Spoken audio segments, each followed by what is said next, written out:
Let's see, is it started? Yes. So All right. thank you everyone for being here. And our guest speaker is Katie, is it Sudler? Sudler, yep. Okay, and I'm going to let her introduce herself. So thank you All so right. much, Katie, for being here. No problem. All right, so my name is Katie Sudler. I lead our community education program at FONA, McCormick FONA, sorry. We were acquired 2 years ago by McCormick. We were a small family-run business prior to the acquisition in 2020. So not only did we have the pandemic, but we had like a corporate takeover too. So it was kind of a crazy year and then crazy start to 2021. So before we get started, before kind of I start introducing everything, I just want to show you kind of that I have everything set up, and I'm going to do a couple things. Let me see. I've got like my flavors. I've got some things that I'm going to get together for you guys. So are you guys planning on doing this alongside, or are you watching? Planning on doing it alongside? Okay. Cool. All right. So the first thing we're going to do, if you have ground cloves,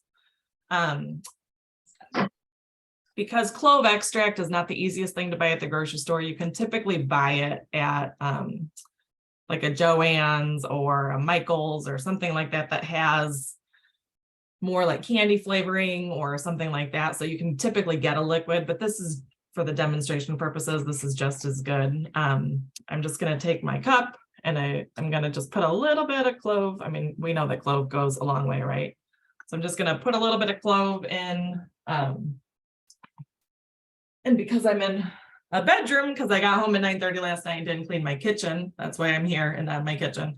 I'm just going to pour a little bit of water. So cloves don't really hydrate per se, but what we're going to do is, sorry, my thing's closed. They don't necessarily hydrate, but what happens over time is some of those aroma compounds, and we'll talk about this later, but some of the aroma compounds and taste compounds that are in clove are going to permeate into the water just naturally. So that's step one. We're just going to kind of set it aside and kind of let that. Yep. Katie, can you share just about how much cloves, like was it a half a teaspoon or? Less than that, like 1/8 a teaspoon. Okay, and about what, a couple tablespoons of water? Probably like, yes, and this is not exact. It's just aroma is what we're kind of going for. So if you can smell it strong enough on the water, like you've got a nice clove aroma, you have enough water. I probably have like 2 tablespoons of water and 1/8 of a teaspoon of cloves. Okay. And it's a very rough measurement, so that's not an exact part. We don't have to worry about that.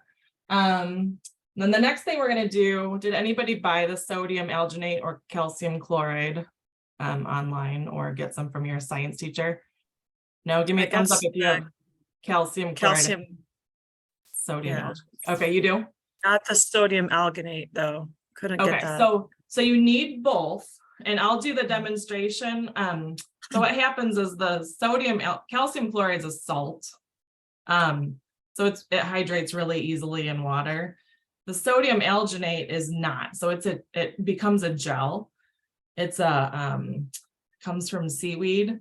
So it kind of forms a gel. So it has to sit for about an hour. So I'm going to go ahead and hydrate mine really quick.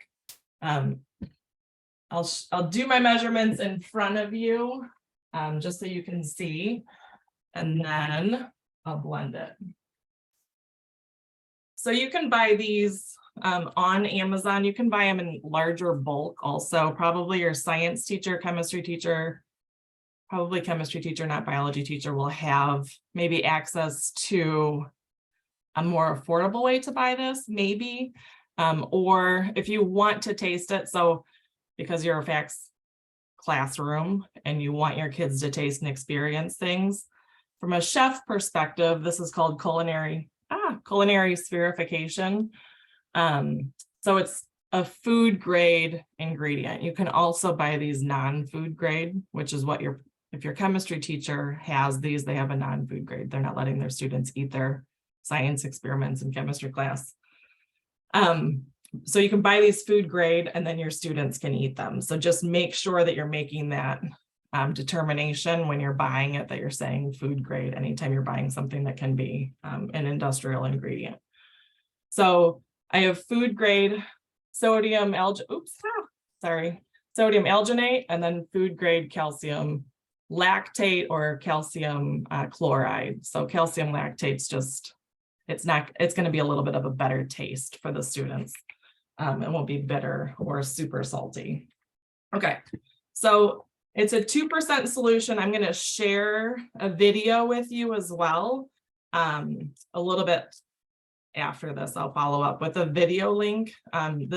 This demonstration is online with one of our scientists, so I kind of give an introduction of what sodium alginate is, why it's used, and then he jumps in and kind of does the experiment, that tells you all the measurements, all that stuff. So if you're taking notes, you can just sit and enjoy. Now we had a measuring spoon. Okay, here we go. So for the sodium alginate, we're doing 1.5 teaspoons of the sodium alginate. So we're going to hydrate it.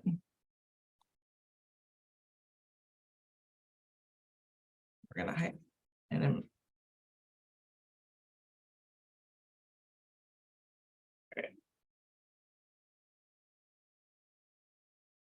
and I have my little like magic bullet blender, ninja little like personal blender. If you have one of these, that's ideal for that. So, and then I'm doing a cup of water. So 1.5 teaspoons of the sodium alginate to 1 cup of water. It's based on, everything that we do is based not necessarily on measuring spoons. It's more on weight in the food industry. So we do a lot of grams. There's a lot of mathematical conversions that have to happen, a lot of percentage solutions. So it's a 2% solution. So based on weight, it's 1.5 teaspoons to 1 cup of water. Oops, I overpoured. I was looking. All right. Sorry. These are the prep things, but I wanted to do it with you because I wanted to show you how easy it is. Okay, so I'm just pouring my water. And I'm sure you can see, oops. I don't know if you can see. Can you see how it's like kind of, it's clumpy, it's kind of not really hydrating. It doesn't go into solution very easily. So we're forcing it into solution by blending it. And this is fine like this. However, it's way more fun if we add a little bit of color to it so you can see if this is a really fun visual experiment for the students. So I'm just going to add a couple drops of food dye just so we can see it nicely. I'm sure I over dyed it, but it's just for the visual for us to get to see it. And I'm going to turn off my my noise really quick just while I blend, just so I don't blow anybody's eardrums out really quick.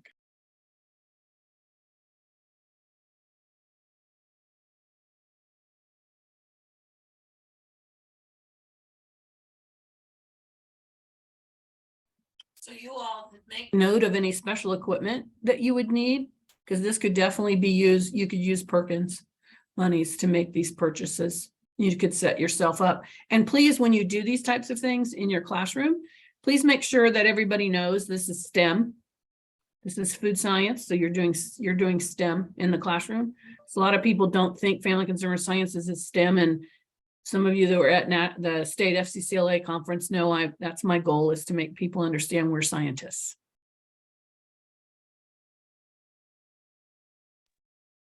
Yeah, so you can see that it's kind of starting to get a little bit thicker. I'm dripping it all over my computer. This is awesome. Wait 1 second. Okay. I'm just gonna, there's a little clump in the bottom and I want it to get as thick as it's supposed to. So I'm gonna turn it off, dig out my clump, and then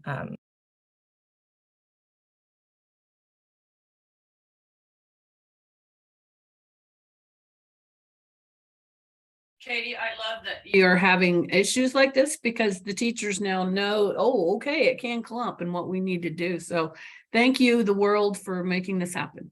no problem. And my fancy stirring pencil, because I'm in my bedroom and not in or in my son's bedroom / my office and not in my kitchen. Okay, I'll be right back.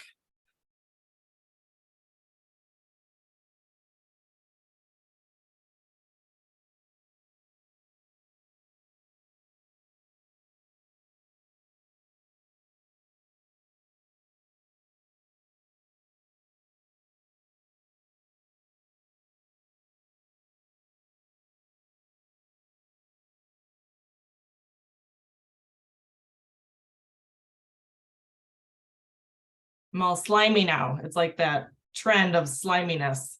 All right, so I have it's pretty well hydrated and mixed. I'm just gonna set it aside for about an hour.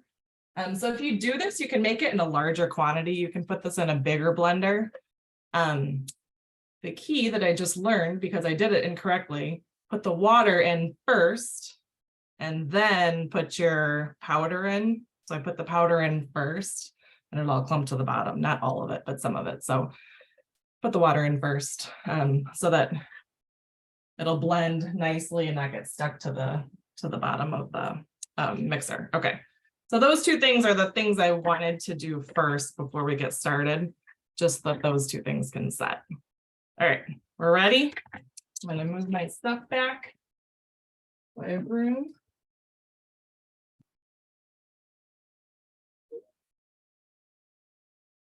Okay. All righty, let's see. All right, so I'm going to go ahead and start my presentation. Oops, let me share my slide.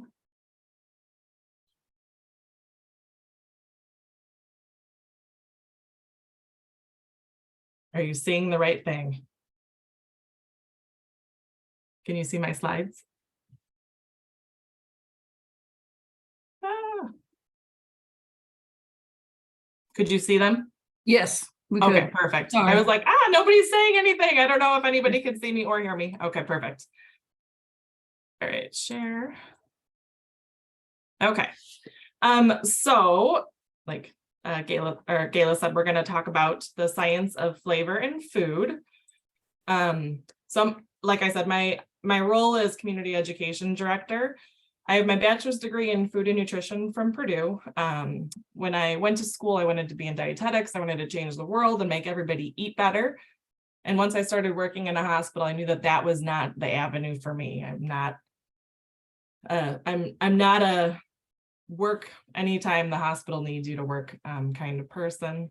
Working on the weekends and holidays, things like that. I knew that that was not something that I was interested in, as well as working with patients.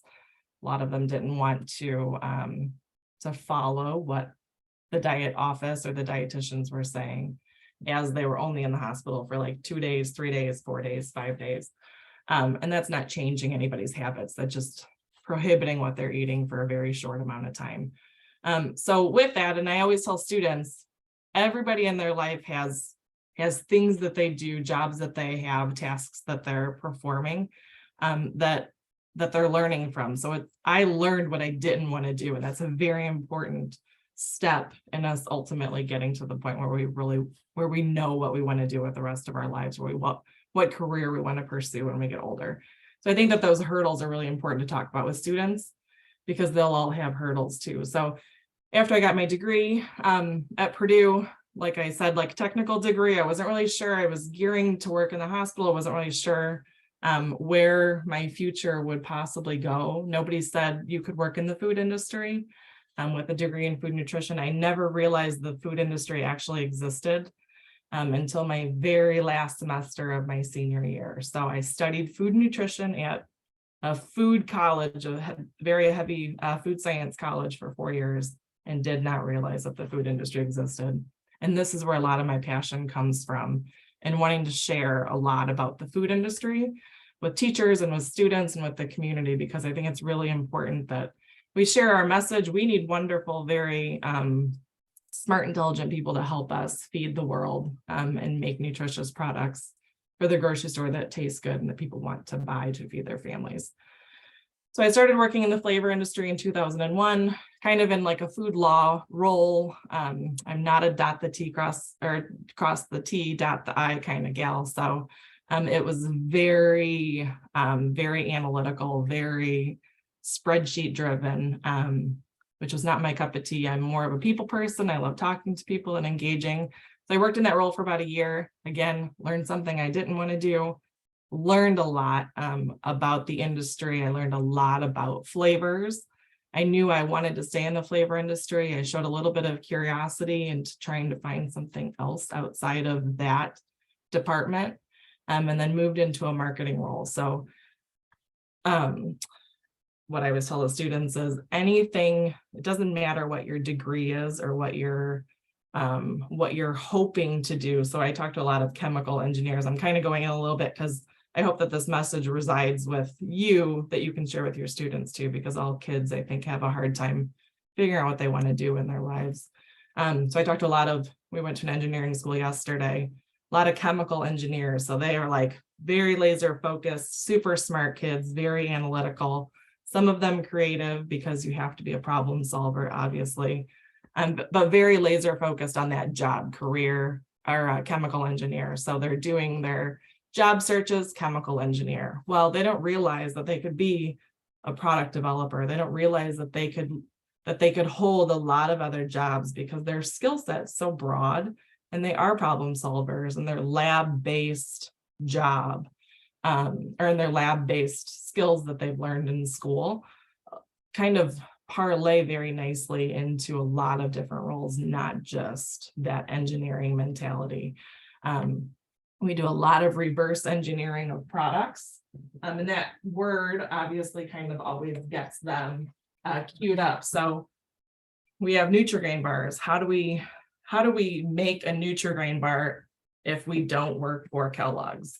So we can look at the ingredient statement. We can see it has whole grain oats. We can see some of the ingredients and try to backfill and reverse engineer the product so that we can try to make something that's somewhat similar in our lab. So if I want to try to sell Kellogg's a strawberry flavor for a granola bar or a Nutri-Grain bar, I can make up a mock that's very closely related to or tastes somewhat similar to their product. So that really piqued their interest. They're like, oh, that sounds really interesting. So the ingredient statement is not only for consumers, but we use it in our labs. If a customer doesn't want to give us their exact formula for helping them, so body armored beverages, let's say this is not our customer because we can't share our customer portfolio or what products we work on. But let's say that they came to us, this is a pineapple coconut flavor, and they wanted us to make a mango flavor for them. Well, I don't know much about their product. So some companies would share maybe their formula, what types of sugars they use, what types of, maybe if they have some citrus oils, what their supplier is, so that we can work with some of their products and make sure that our flavor is going to work in their product. But if they don't want to share their formula with us, because it's everybody's intellectual property, right? That's what makes their product unique. We can try to get as close to their product as possible without them sharing their product information that makes their product special. So moved into a marketing role, and then loved the marketing role, corporate buyout. So I was part of a company that was bought. A lot of consolidation. I mean, it happens everywhere in every single industry, food industry too. So our company got bought by the #1 flavor house. And then I had an opportunity to step back and say, okay, what do I want to do? I already had 2 kids, a third on the way, and I knew that I love working with students. So I went back to school and got my teaching certificate. So I'm certified to teach family consumer sciences and health. I'm certified 6 through 12. And I went to the University of Nebraska, Lincoln, to get my teaching certificate and master's degree. I haven't actually taught. I've done my student teaching. I'm fully certified, but my certification's on hold because I went back into the flavor industry and started this community education program at FONA, but now McCormick. So I've been running this program for about almost 12 years. We've reached out to about 18 or 19,000 teachers and students.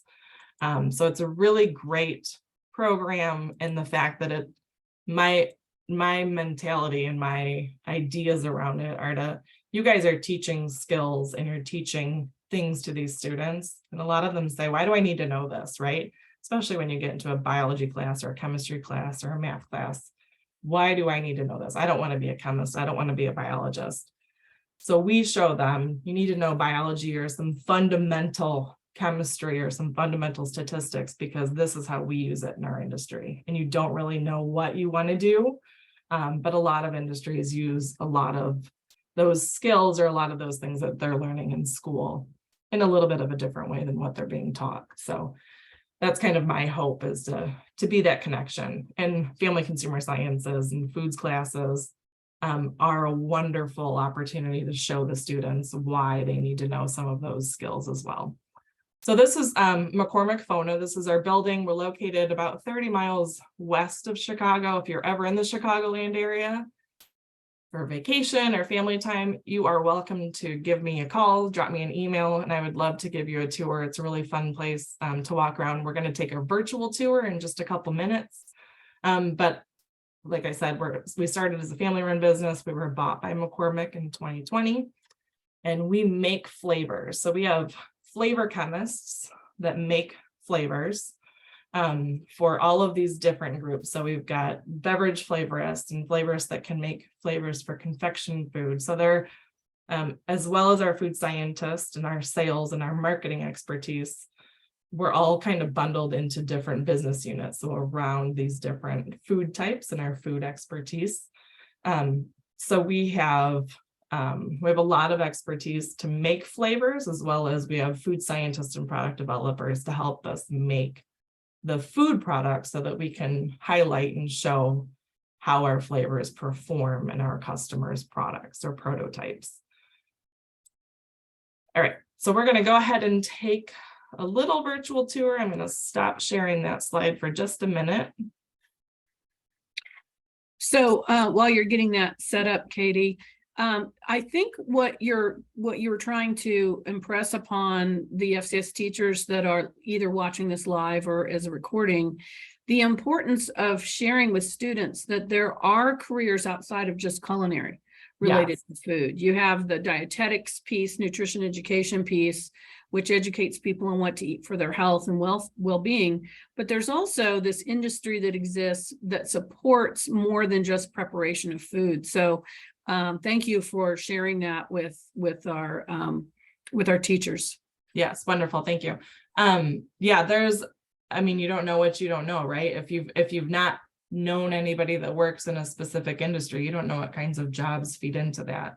And the skills that a student even learns in a food science program. So a kid can go to school and become a food scientist, or they can go to school and get their degree in chemistry. Well, they can still work as a product developer at a flavor company without having their degree in food science. Because a lot of what you learn is you're learning it on the job, right? Those first 6 months are going to be really critical for them to understand how to work with food or work with specific ingredients that are key to what we're used to working with. So yeah, that's great. There's a ton of jobs, and even for me, so my degree's in food and nutrition, and I ended up working in food law and food marketing. So I love food, so that's why it made sense for me. But if I loved basketballs, I could probably have gotten a job there. It's just the skills that we bring to the table are really the most important, and how those skills translate are to me are key, how we communicate our strengths. Okay, so now I'm going to go ahead and share this video. That's not that screen. Let's see. I'm going to be this screen too. No, and I'll unmute and let you know what we see. Okay. Which I didn't the last time, so I'll make sure to help. Okay. Let's see, that was the wrong video.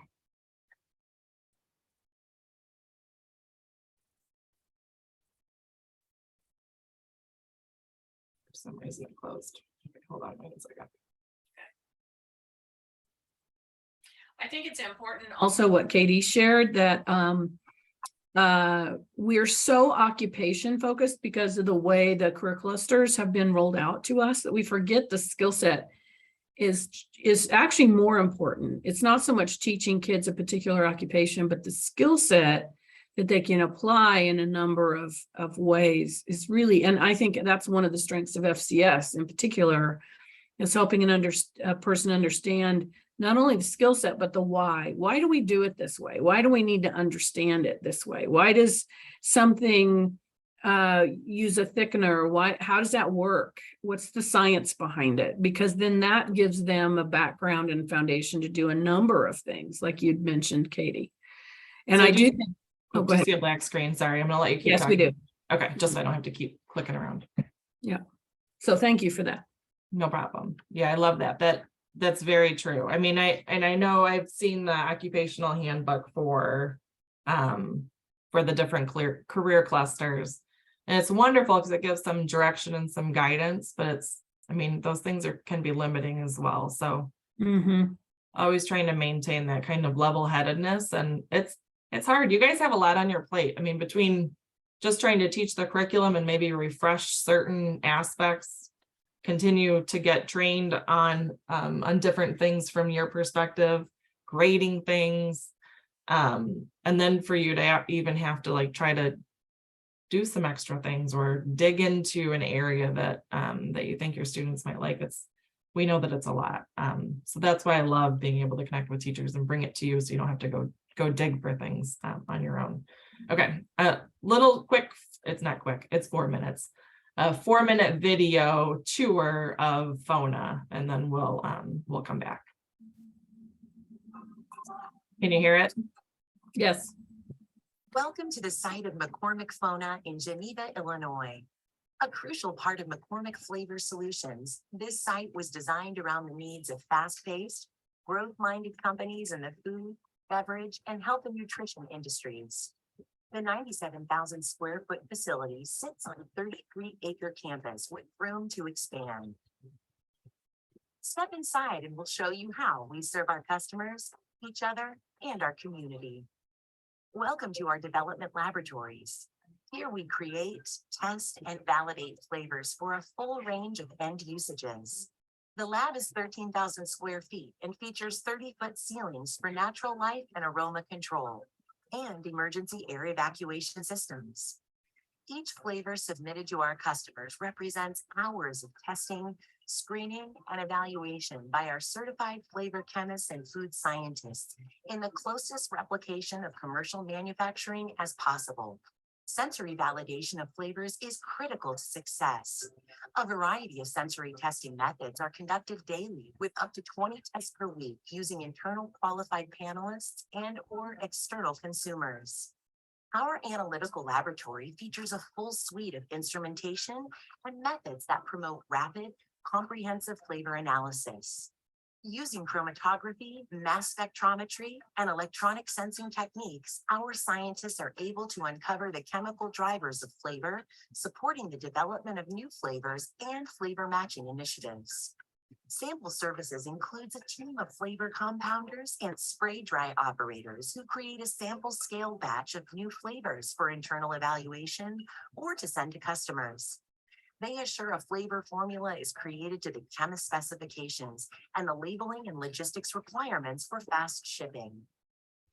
The auditorium accommodates the industry-renowned Flavor University Technical Education Program, as well as the community education program, Discover FONA. Our product quality and safety labs are led by a team of scientists and analysts that manage our food safety, sanitation, quality assurance, quality control, testing protocols, and quality documentation. They manage our approved supplier program, HAACP, GMP, and internal and customer food safety audit programs. McCormick FONA is a 24/7, 365 audit-ready facility with an excellent rating SQF certification, AIB superior rating, along with an outstanding track record for multiple yearly customer audits and regulatory agency inspections. This is the team that assures defect-free products reach our customers and fulfill the promise of a low-risk supply chain. The Geneva site manufactures liquid compounded flavors, spray dry encapsulated, specialty encapsulation, reaction flavors, emulsions, extractions, pastes, and physical mixes. Nearby, a 45,000 square foot secondary site warehouse facilitates fast and accurate inbound and outbound logistics. McCormick FONA recently completed an exciting manufacturing expansion, adding more than 15,000 additional square feet of manufacturing space with 3 state-of-the-art flavor dryers. The new dryers will contribute 3.5 million pounds of capacity and support growth through 2026. 3 suites were also constructed to support future capacity. With these additions, McCormick FONA will now house 12 total spray dryers, as well as several patented specialty encapsulation technologies. Thank you for joining us on this virtual tour. Come visit us in person. Consider it your 24/7, 365 open invitation. Katie, can I add a little bit something here that I noticed, and I hope just to point out to the teachers? Absolutely. So I want you guys to think about how you utilize the right terminology in your classrooms. Like if you're doing one of these tests or experiments that Katie's going to share with you, talking to your students about when they're wearing their chef coats, those are like their lab coats. So they're going into a science lab. And so it's actually a test kitchen. So you could utilize some of the terminology to determine for your students what they're going to be doing. You're not doing necessarily a food preparation lab or a culinary lab, but you're going to be a test kitchen today, and you're going to be a researcher. So starting to use some of those terms, I think might help them understand the use of the skill set in a different way than what we all have been familiar with. The students, we've said, go to the lab space or go to test kitchen number 1 rather than lab kitchen number 1.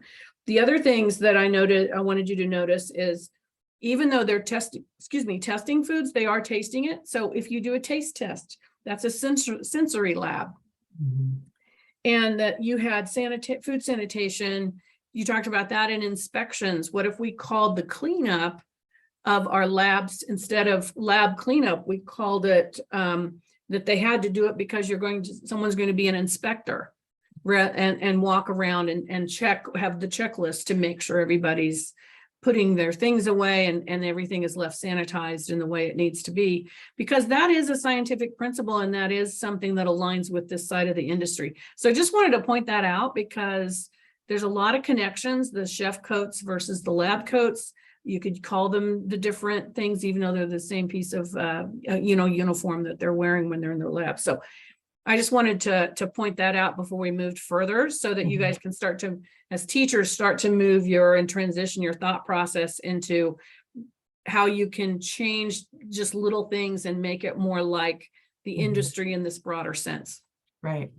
That's a great point. One of my favorite things to do is when I'm introducing this topic of food science to kids who are younger. So let's say 5 years old to maybe 12 or 13.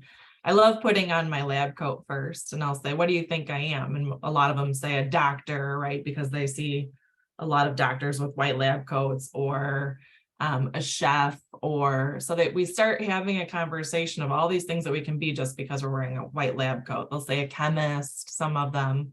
And then I'll put on my hairnet.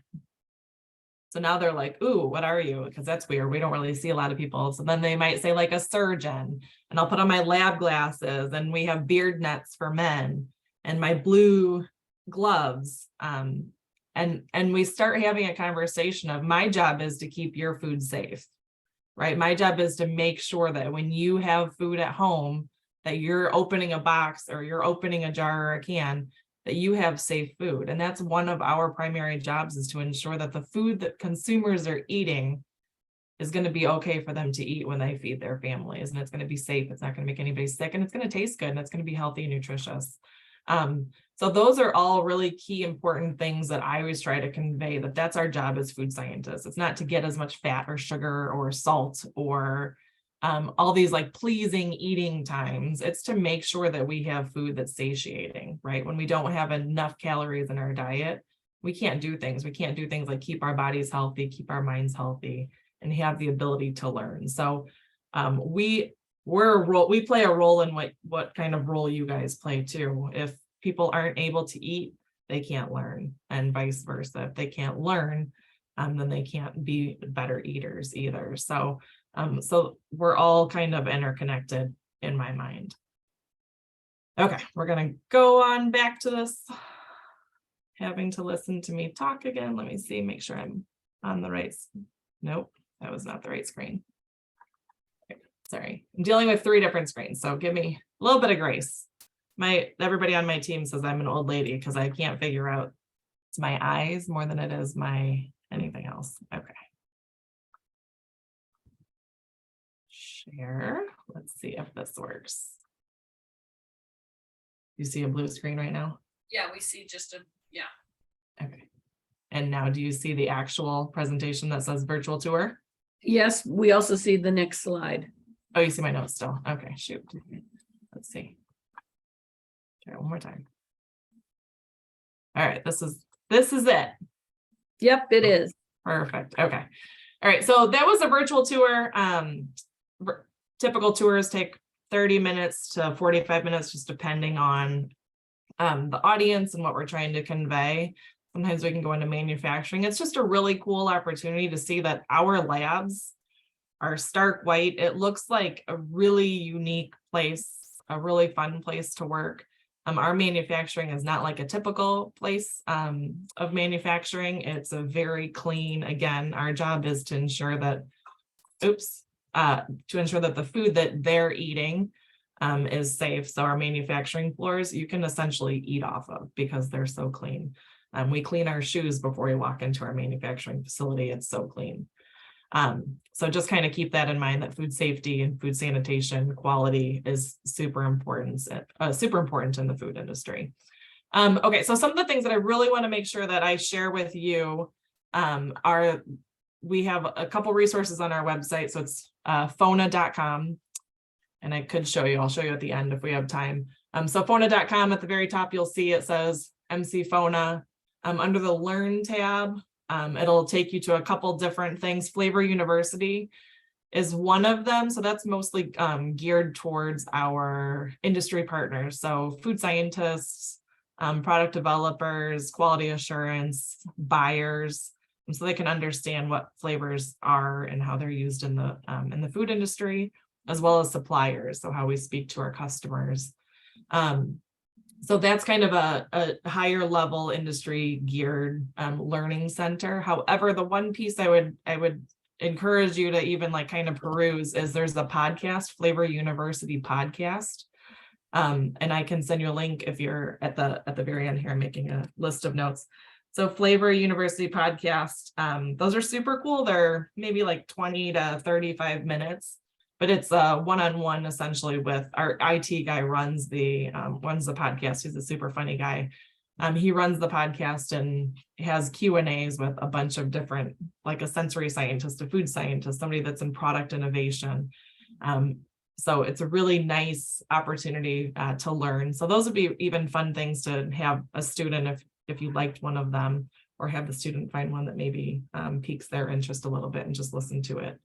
And write maybe a couple sentences or give a little feedback on what they thought was really cool. So that's one piece. So under the Learn tab also, there's something food science for the young mind. So the web link is at the very bottom.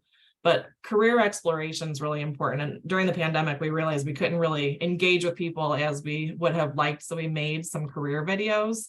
They're all listed here. They're about 2 minutes long. I didn't want them too long in this TikTok world that our students are living in. I didn't want them super long. So they're about 2 minutes, give a little highlight on what that specific career does. Chemist, there's a food scientist, flavorist, product innovation, marketing, human resources, manufacturing, regulatory, sensory. There's a couple tabs I want to draw your attention to. One of them is what is food science? So that's me. That's maybe like a 2-minute video talking about what food science is. There's one on a food science demo. So that's that alginate that I made earlier that we're letting sit.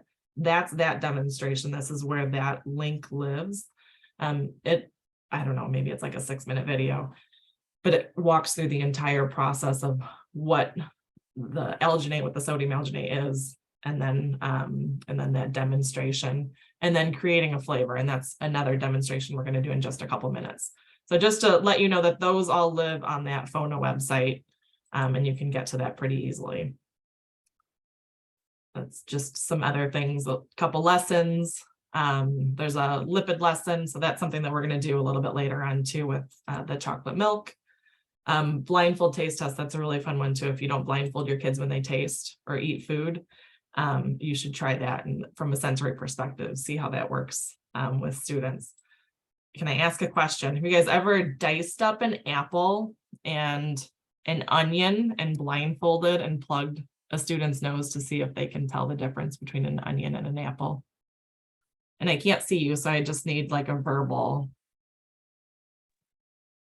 Has anybody tried that? I have not. That sounds interesting. Okay, so it's super cool. So it's all goes back to sensory. So if you blindfold the students, obviously they have no idea what's going in their mouth. And if you plug their nose, has anybody done an experiment where they plug their nose and eat before? Yes. No. Yes. Okay, so some yes, some no. And we're going to do that in just a couple minutes too. So if you do it with an onion and an apple, their texture is very similar, their sugar content's very similar, starch content. So if you plug your nose and close your eyes, and I always put a student in front, or those two students, so two students, one's going to get an apple, one's getting an onion in front of the classroom. So you obviously have to have a kid that can kind of play along with this, but the students can't tell until they unplug their nose if they have the apple or onion, because they taste similar amount of sweetness, similar crunch, similar water levels in both of those natural products. So it's a really fun activity to do, just to kind of maybe break the ice a little bit. One more tool on our website is this insights tab. So learn, and then these are mostly for our customers, and then insights. And under the insights tab, there's a lot of really fun stuff. And when I say fun, like trend stuff, food trends, trends on what different generational likes and dislikes are. So maybe baby boomers versus Gen X versus millennials.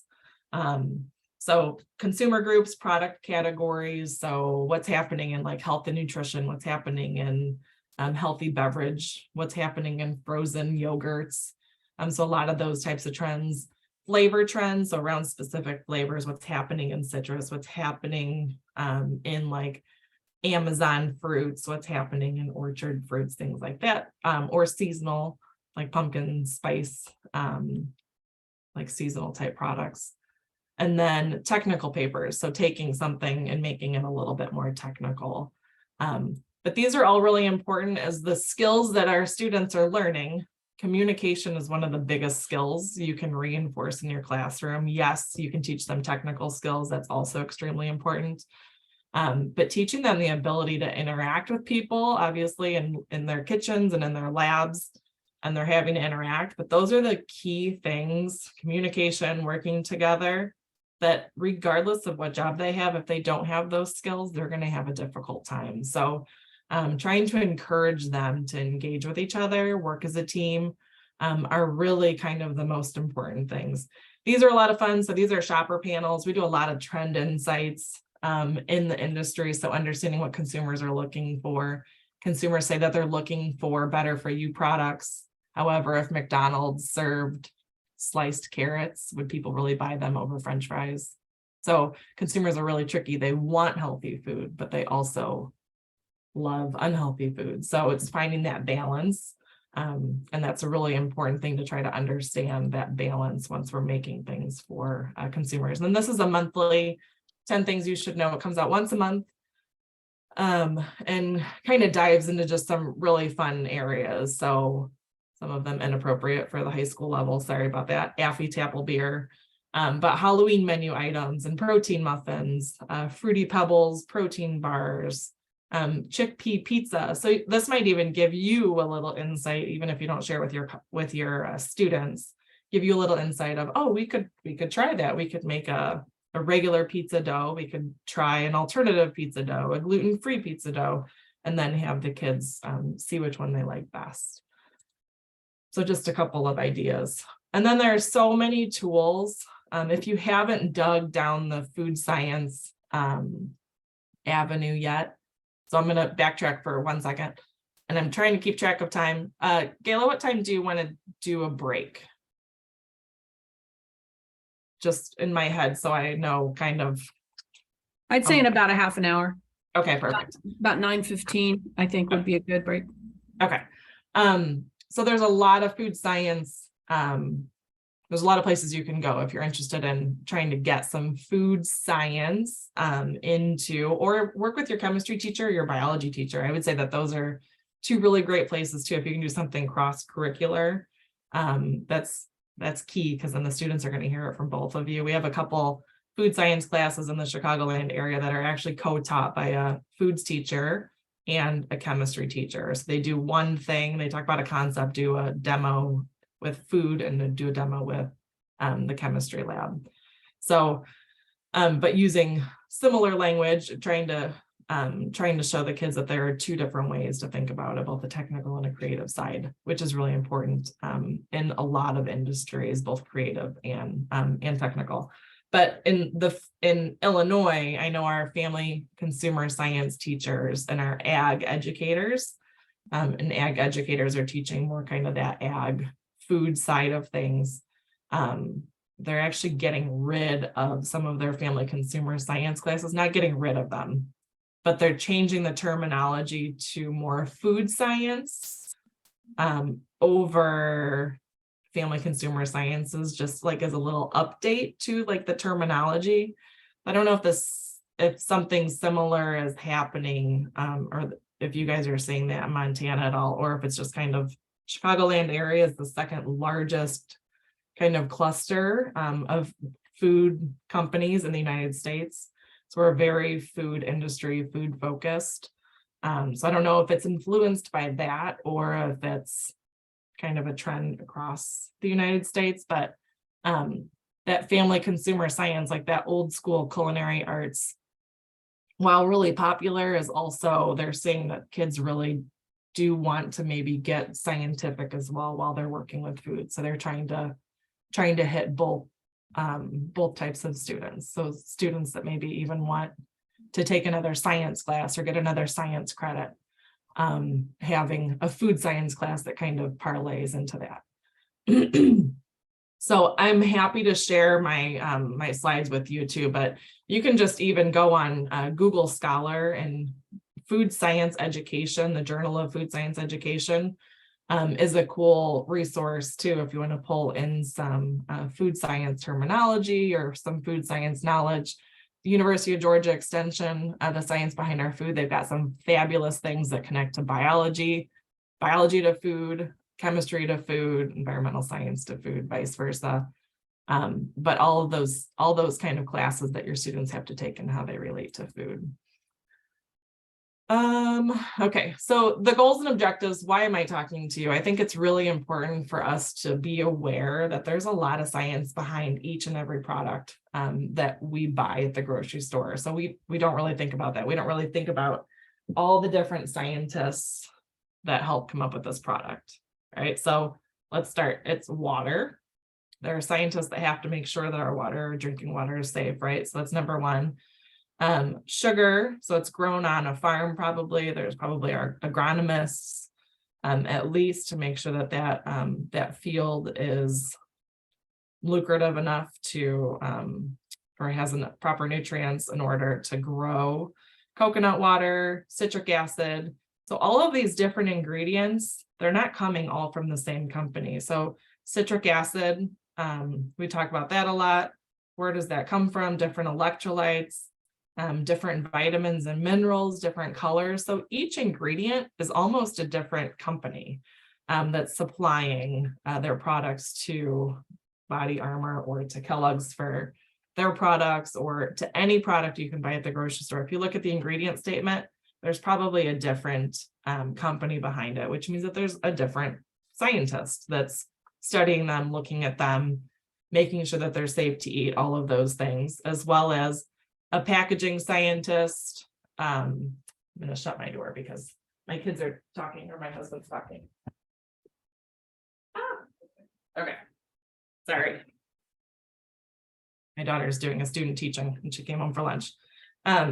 So there's a bunch of different scientists, packaging scientists, for the bottle, as well as marketing, making sure that that label is appropriate, that it's worded appropriate. So this is like a little bit of food law.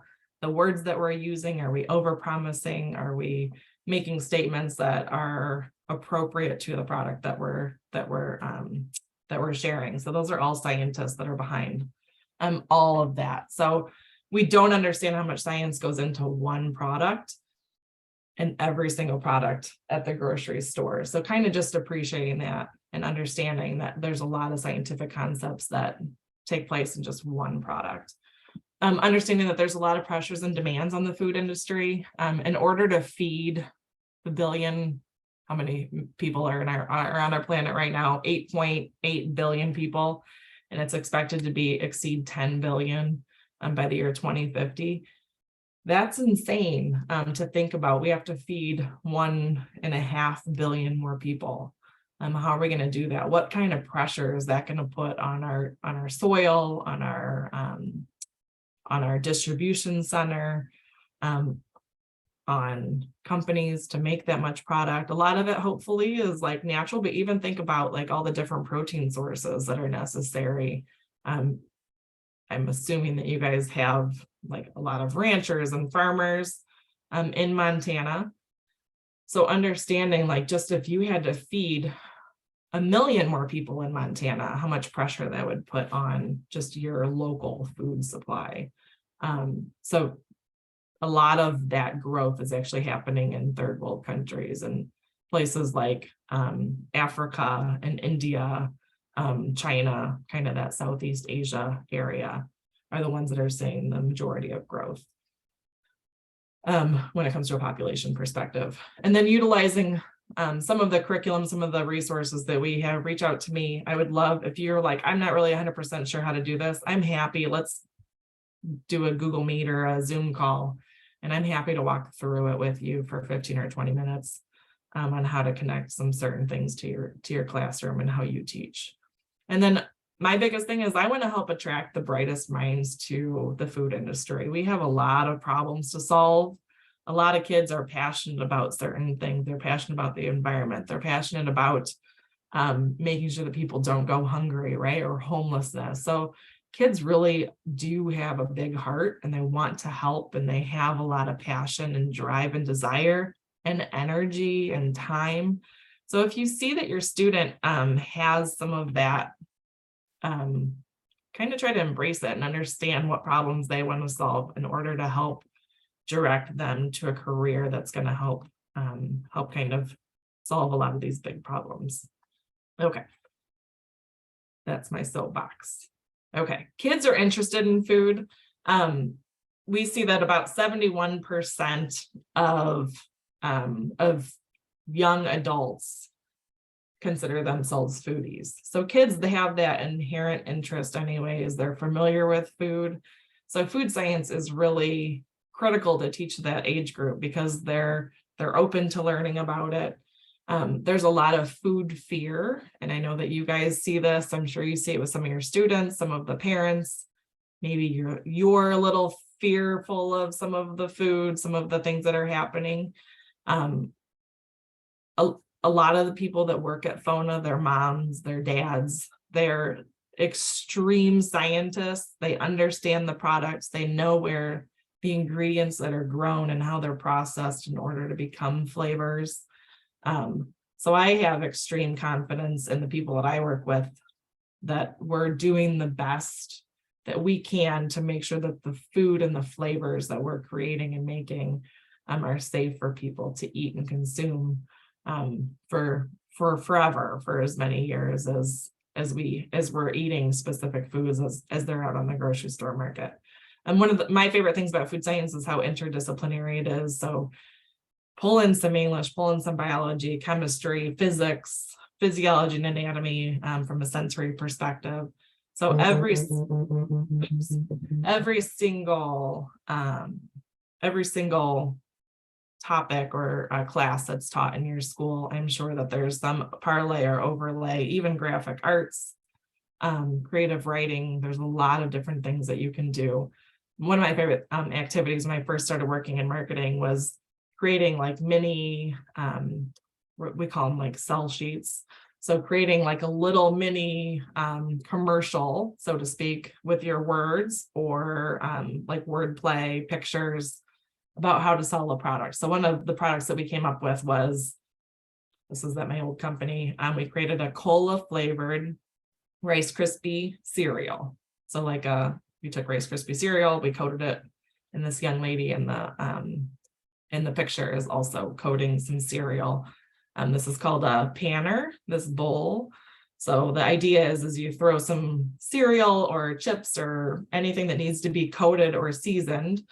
You put it in there, and you have like a fine little, almost like a squirt bottle, but it's aerated. It has air that's constantly shooting it out, so it's a steady stream, and it tumbles. So the kind of randomness of that tumble, as we're coating the cereal with maybe a little sugar slurry and flavor. So our idea is to make some cola flavored Rice Krispies, and it was super delicious because when you're tasting cereal, you should actually taste it dry. So you taste like the base. So I'm tasting Rice Krispies, and then I taste the cola flavored Rice Krispie. So I can see like what that difference is, what that cola flavor does for it. And cola, I don't know if you guys have ever really thought about what makes cola. Cola flavor is like a spice, so like a cinnamon spice, citrus, and vanilla. That's kind of the base of what cola is. And all of those are delicious in and of themselves. So kind of mixed together on a cereal. It was really yummy. And then you taste it plain, obviously, and then you're putting it in milk and you taste it right away with the milk. And it was delicious because that kind of creaminess from the milk plays very nicely with that cinnamon and vanilla and very light citrus notes. And then you let it sit. So the idea is that you let a flavored cereal sit in its milk for about 2 minutes. The texture of the cereal obviously changes, but the flavor of the milk also changes. So it's kind of taking on some of that sugar slurry flavor. So you're tasting it in kind of 4 different iterations. And the milk from the cola cereal was amazing. It was like, I think it's called a brown cow, right? Where you have cola instead of a root beer float, you have a cola over ice cream, and kind of that delicious creaminess is kind of what that whole experience was. And Kellogg's didn't like it, or else we would have been able to buy it at the grocery store, but I thought it was really fun. So trying to come up with like a really fun way to spin that on a poster board as the scientists at Kellogg's were tasting it is something that's really fun. So that creativity, that creative writing was a big piece for me that I really enjoyed, and something that you could probably easily parlay into your class as well. If they're even doing cupcake wars, like how do you spin that? How do you make a little mini experiment or a little mini sell sheet on that to get people excited to taste it?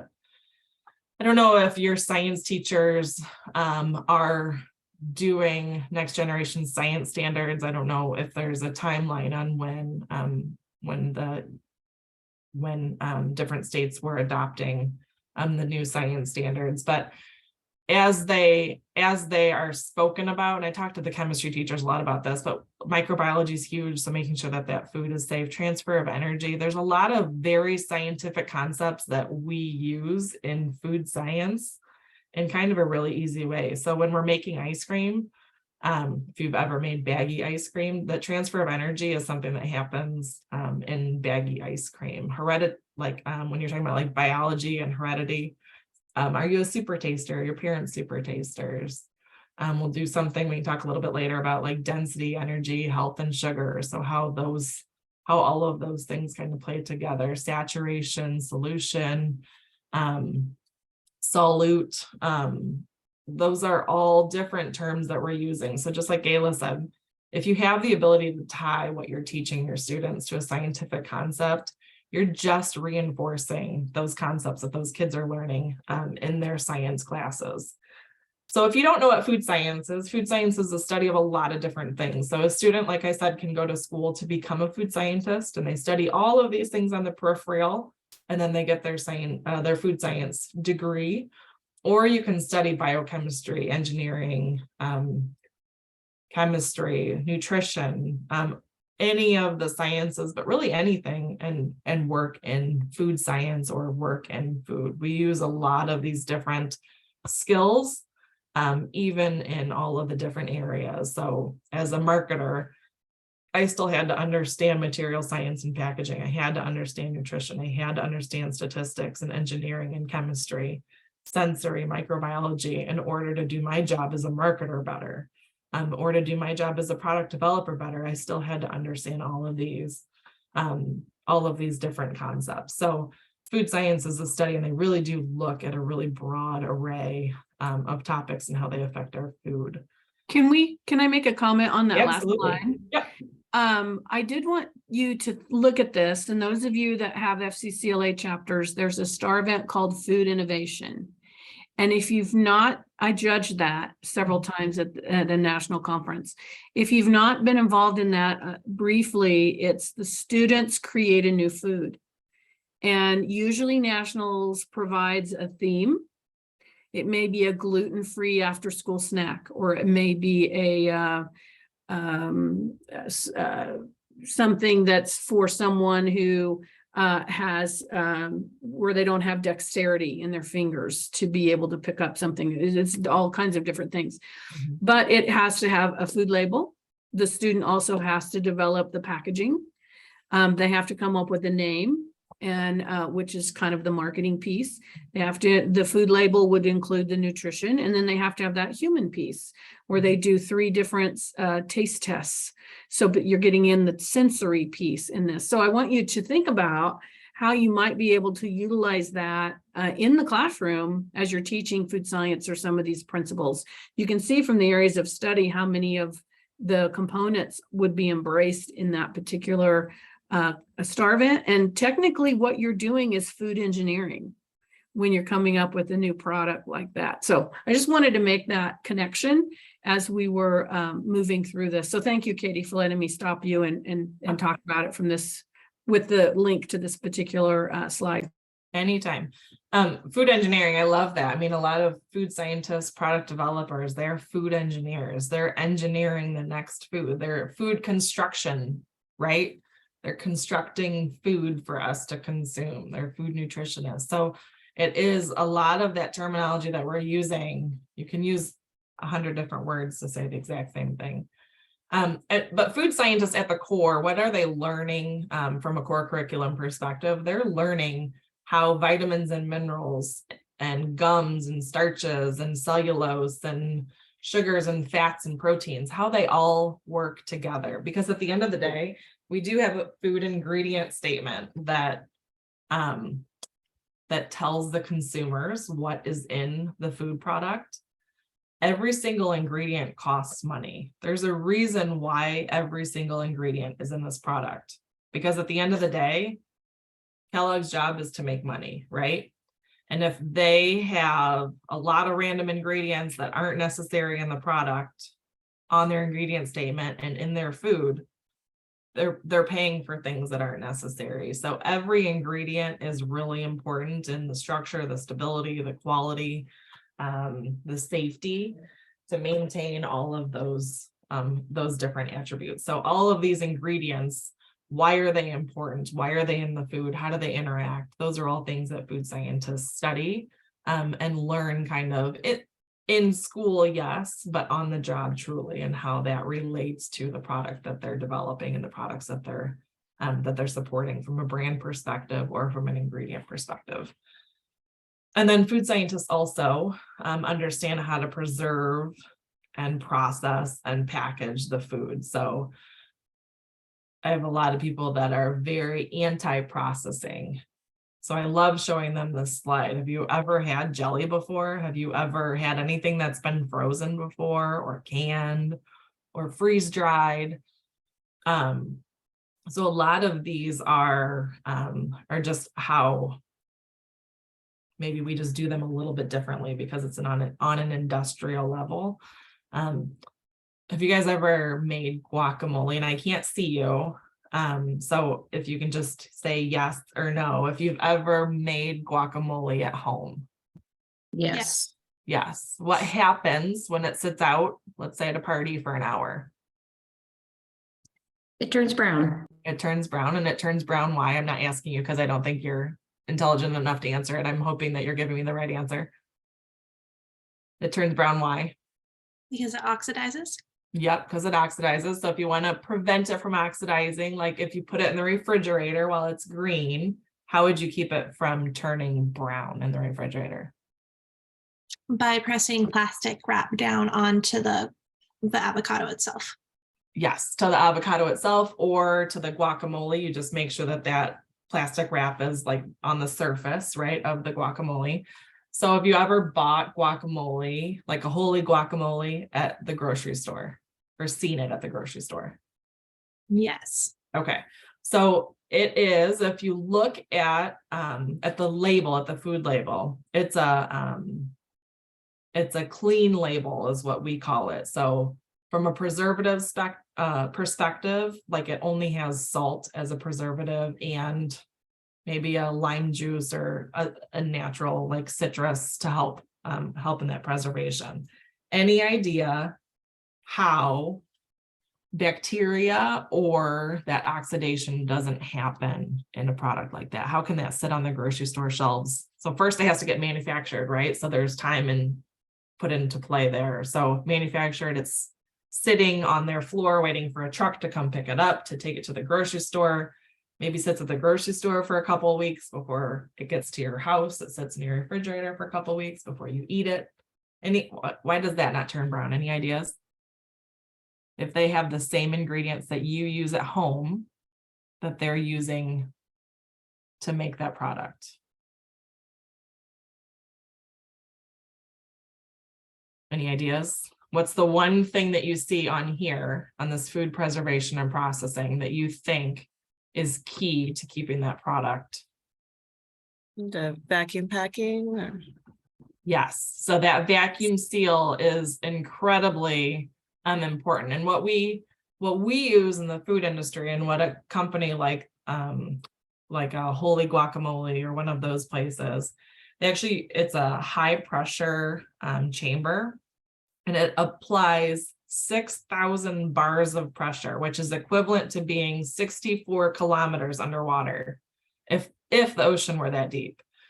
So they put that amount of pressure on that product to eliminate every ounce of oxygen that could possibly be in that product.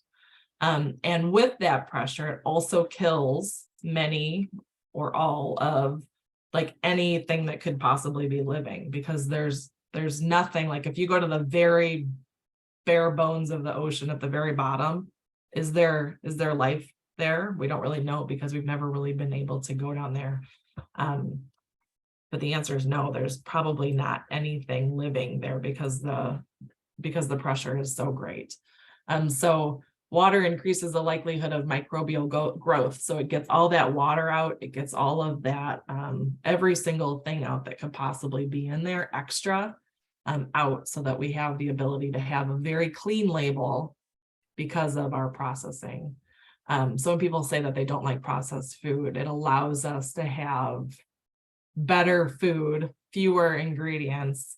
Some processes do anyways.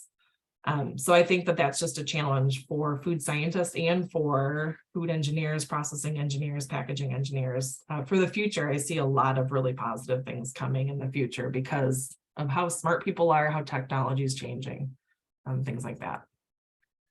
So the ultimate goal of food technology or food science is to make sure that we're taking all of these scientific principles that we've learned and applying them to how we select food.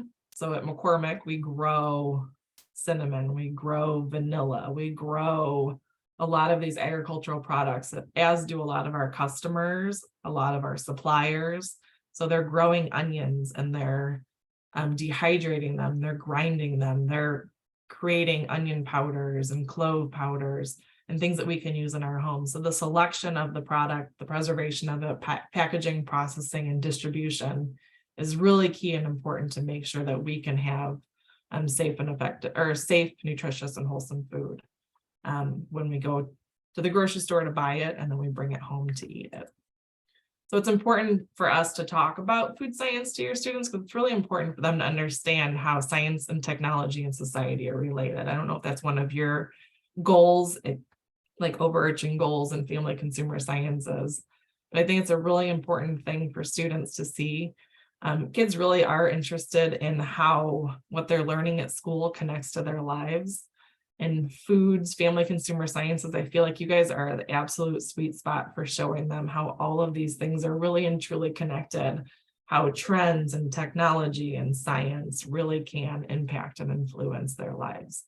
And they really are interested. They're interested how cultural differences play a role. They're interested in how familial differences play a role, and understanding a lot of those things and taking their concerns, maybe for gluten or for sugar or for salt or for bigger things like carbon impact of like the carbon traceability or recycling or things like that, packaging and how they decompose.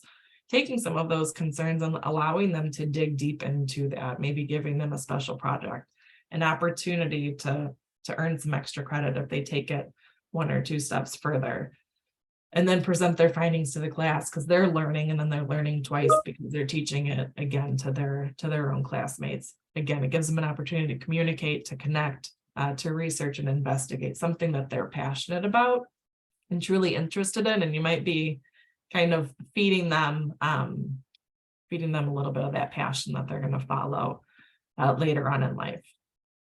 So I'm going to go ahead and pause there. It's about 10 or 9:15 your time. How long of a break, Gayla?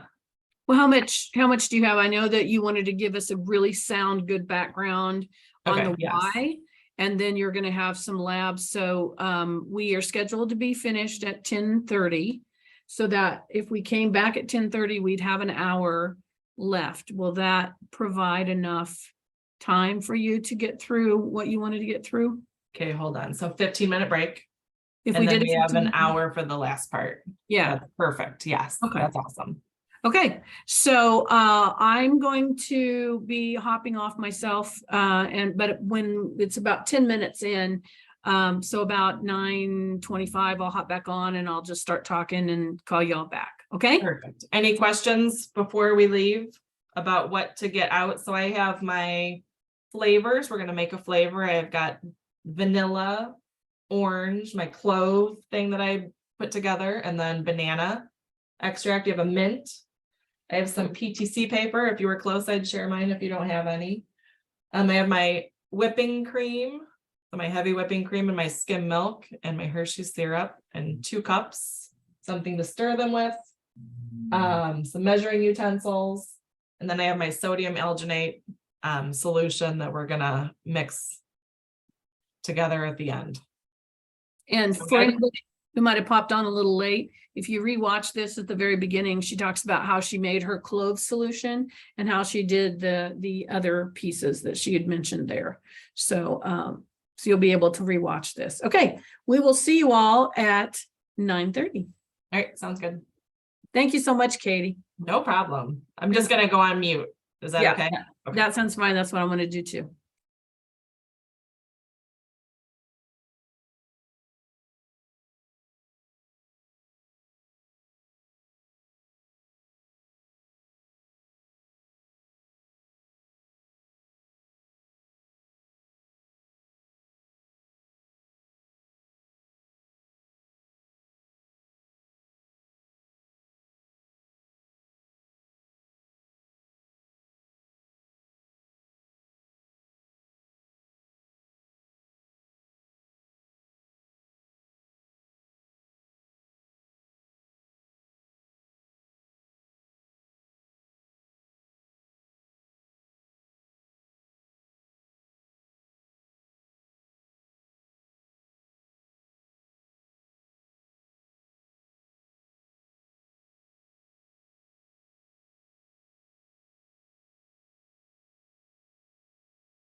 everyone.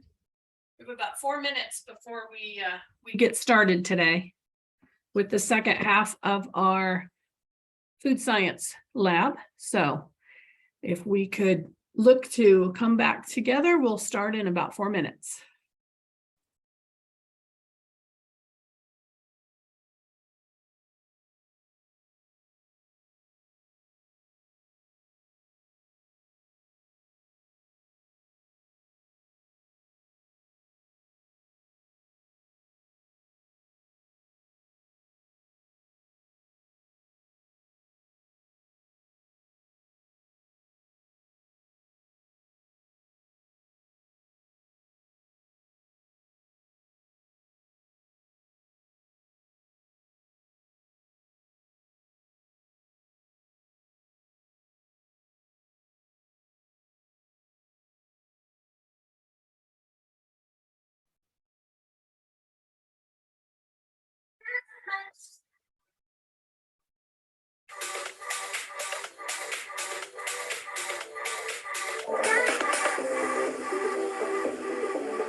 Wake everybody up.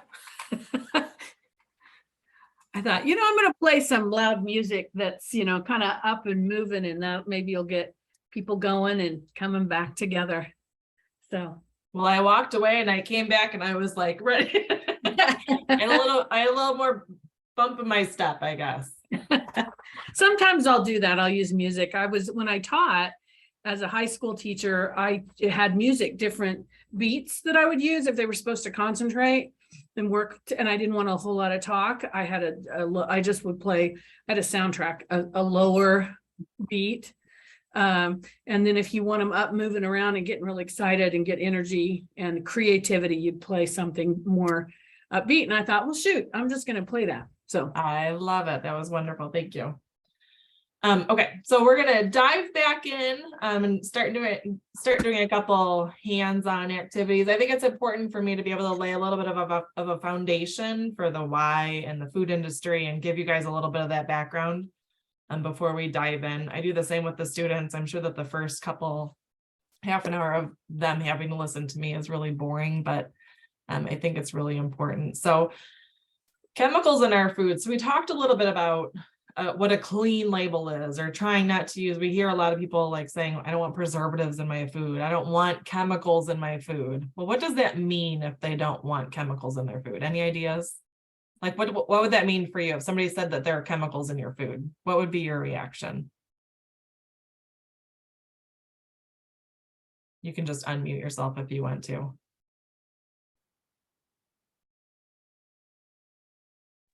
I feel like just people assume really negative chemicals are bad immediately. Yes, absolutely. Right. There's that initial like, oh, Ivy, you've unmuted yourself. Go ahead. I was just gonna say, well, what do they mean by that? Because I mean, everything's made up of chemicals, and there's chemicals used that are good or part of the food. So what do they mean specifically? Absolutely. So exactly my what I was kind of hoping to dig in a little bit on is chemicals are everywhere, right? Chemicals make up the world around us, and we're in this like anti-chemical world that we're living in right now. And how do we try to parlay some of the messaging and change some of the way that we talk about things, so that excuse me, people aren't afraid of the chemicals in their food, because water's a chemical, right? Blood's a chemical. Some of the things that are happening in our brain, all the different transmitters, and we have chemicals in our bodies, floating throughout our bodies constantly. So how do we make sure that our students are understanding that chemicals are a necessary part of life? So chemicals are, like Ivy said, the backbone of every single thing that we see, touch, smell, and experience. Chemicals can be natural, they can be organic, they can be artificial. Oops. Now this is going to make me crazy. So wait 1 second. I'm going to stop sharing my screen for 1 second. For some reason, all of my things bump around. All right, here we go. Me? Sorry.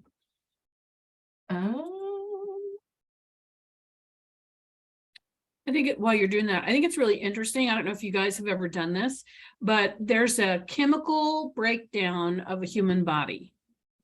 Like how much of your body is water, how much is magnesium, how much is calcium, how much is whatever. And I did this with students when I was teaching nutrition. So they understood your body is made up of these minerals, and that's why you have to have certain foods. And it put it in a different context to them. And I think getting back to this, you're talking about chemistry, just that understanding of, well, we are made up of chemicals. That's what our that's what we are.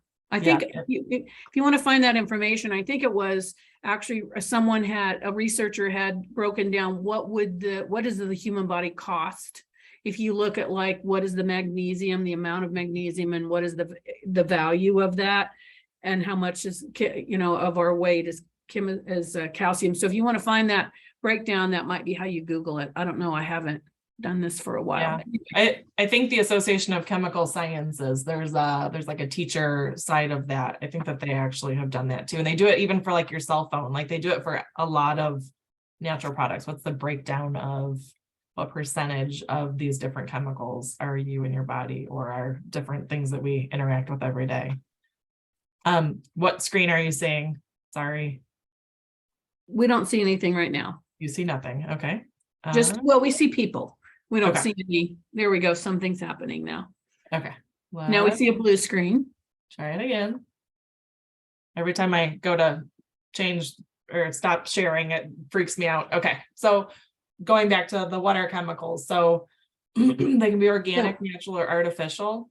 We So have, Katie, we see the Okay. next screen Oh, with this. Here. I know that that was something that Yeah. you were trying to trying avoid. to avoid. Yeah. So all of my screens have different numbers. Sorry. Again, everybody that I work with is like, okay, how old are you, lady? I can do this. I think. Let's see, that was screen one. Let me try this one.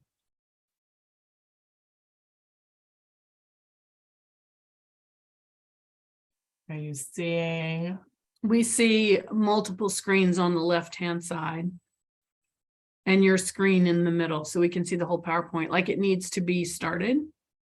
The PowerPoint. Okay, so you're seeing the wrong screen then. Yeah. Oh, Lord. All right, bear with me. Let's try this one. Nope. Yep, it's perfect. Oh, yay. Okay. It doesn't look perfect on my side. So as long as you're seeing the right thing, that's good.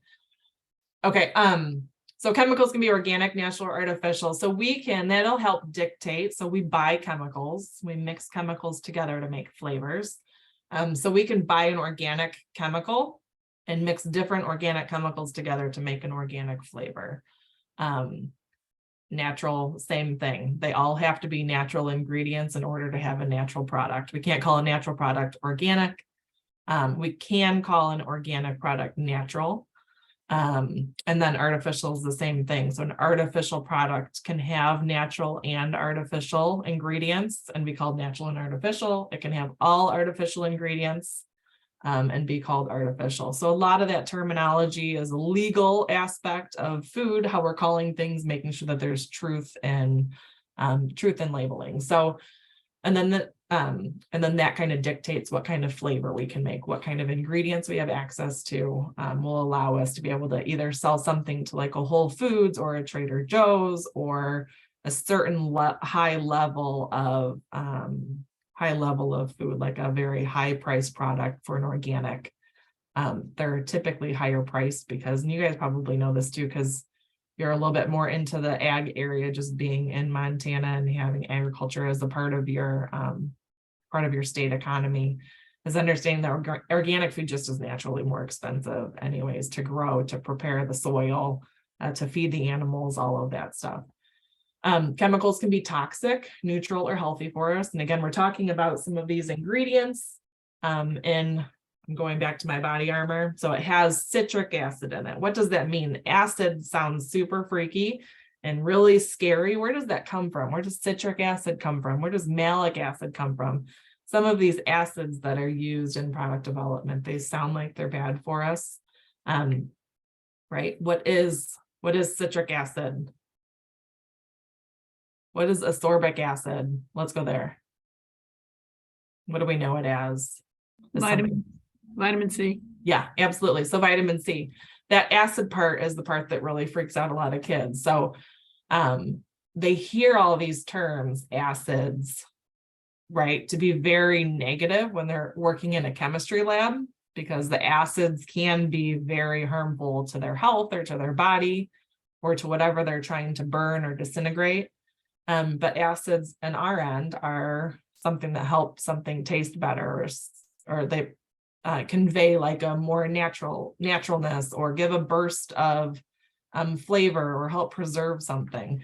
So acids are used for a lot of different reasons, and kind of having those conversations as you're introducing maybe different ingredients to students is really important. They can be acids, neutral, pHs, or bases. Chemicals are everywhere. So we're going to go on to the next slide. If you have your almond extract, I like the artificial flavored almond flavor, is what I typically go for. And if you look at the ingredient statement, if you have the almond flavor, it says on the ingredients, water, alcohol, and benzaldehyde. Okay, so that benzaldehyde is that key component. So water and alcohol are just this, is just part of that solution. The solute is that benzaldehyde. So that smaller amount that's having to get kind of, benzaldehyde is super concentrated. And if we don't, I'll make, what's my word? If we don't, when we add water to something, dissolve, not dissolve. Dilute. Yep. What's dilute? Yeah, dilute, concentrate, dilute. If we don't dilute it, sorry, my brain is really funky right now. So if we don't dilute it, we have a very difficult time kind of interacting with it from a consumer perspective, because you'd have to have a really fine pipette in order to try to dose full strength benzaldehyde into like almond cookies instead of just using a teaspoon or a tablespoon. So if you want to, you can go ahead and smell it. If you have almond extract in front of you. And it smells like almond. I'll give you that because that's what the label says. But does it remind you of anything else? And I can't see you. Do you guys have almond extract in front of you? Yes. Okay. Do you smell anything different than almond? That's probably all you smell because it's telling you that that's what you smell, right? But if I told you cherry, does it smell like cherry or like a Twizzler, like a cherry Twizzler, like one of those artificial? Yes. Now that you say that, yeah. Yeah, like what are those Sure. candied cherries that they put in kitty cocktails? So Out of the cherry ice cream coating at Dairy Queen. yes, the cherry, yes, absolutely. Yeah. So that very artificial fake kind of cherry that we connect it to. So benzaldehyde, which is what almond flavor is, but it's also cherry flavor too, is a really cool ingredient that we have in the industry, because if we want to make an allergen-free nut flavor, let's say that a certain company or a certain store or a certain school is nut-free, but they want to still have some of those nutty components are really important in maybe like a granola bar or something like that. You can have an almond, you can use benzaldehyde to give you some of those nutty characteristics without actually using nuts, which is pretty cool. So that's a really fun one. If you take it out of the almond flavor and just put it on like a Q-tip or a little cotton ball in a solo cup with the lid and have the kids pass it around and smell it, or even like in a plastic baggie and have them open it and smell it and try to guess what it is. A lot of that, like, again, you're trying to get the kids to talk, right? Especially like some of those very first days of class. How do you get them to interact? These are some really fun activities to do. Because they'll smell cherry, they'll smell almond, it'll smell like something to them, something familiar that they can't quite put their finger on. So this is benzaldehyde. A lot of what we do in the flavor industry is based off of organic chemistry. So organic chemistry meaning that the basis of all the compounds that we deal with are carbon based. So this circular ring, probably if you don't use it, you lose it. So if you had to take an organic chemistry at some point in your life, I'm sure you learned it, but you probably have already forgotten it. So this ring is a 6-sided carbon ring. It's called a benzene ring. The double bonded oxygen and hydrogen is called an aldehyde. Put them together and it's the common name is benzaldehyde. So a little bit based off of its chemical name, but not necessarily. So benzaldehyde gives the perception of that's an industrial ingredient. Again, diluting it with water and alcohol is really important to make it then a consumer product. The big difference between consumer products and the products that we use in industry is the strength. Just because it's easier for consumers to use. Okay, so which one has more chemicals? So I have a green apple. Consumers love that word. Organics, I have an organic green apple that I just picked off the tree, and an apple Jolly Rancher. Which one has more chemicals in it?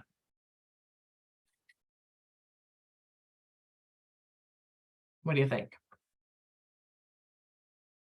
Okay, can't see you, so you again, just have to unmute yourselves. I would guess the apple. Okay, apple. Any ideas why? Or why you think that, or why you're leaning towards it? To me, because it's natural, so there's probably many things making it up versus something that's created where they just use a couple things to sort of mimic something else. Okay, really good. Anybody else? All right, so we're gonna go with that. So if you think about all the complexities of natural product, there's about 250 chemicals in the green apple and about 25 in the Jolly Rancher. Not exact, but approximately at the time that they were both analyzed.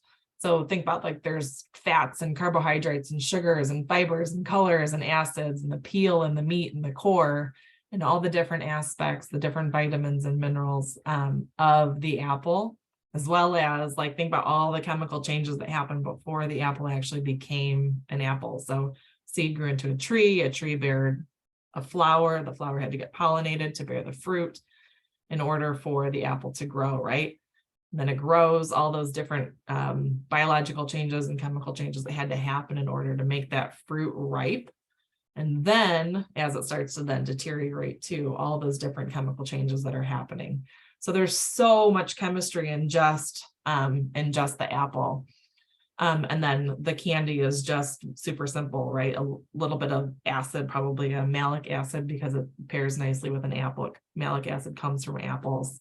So probably a malic acid, a green apple flavor, some sugar, a little bit of color, and that's probably it. So very simple to recreate versus an apple takes a lot of time to recreate or to grow. So if all of our natural food had to have ingredient statements, this is what an ingredient statement would look like for a natural flavor that you and I know that we've eaten before. Look how many flavor components are in it. And there's about 200 other like not necessary, there are other chemicals that are not listed because they're important maybe like in the structure or as very little background noise, or maybe it's part of like that maturation and then like degradation of the fruit. So if this is a fruit that you've probably eaten, it's in season about now, water, all the different kinds of sugars, all the different kinds of fatty acids, amino acids, natural preservatives that are innate in that product are also found. They have E numbers or European numbers, so they're European-based preservatives, natural colors that are innately and found in this. Any ideas on what this natural product is?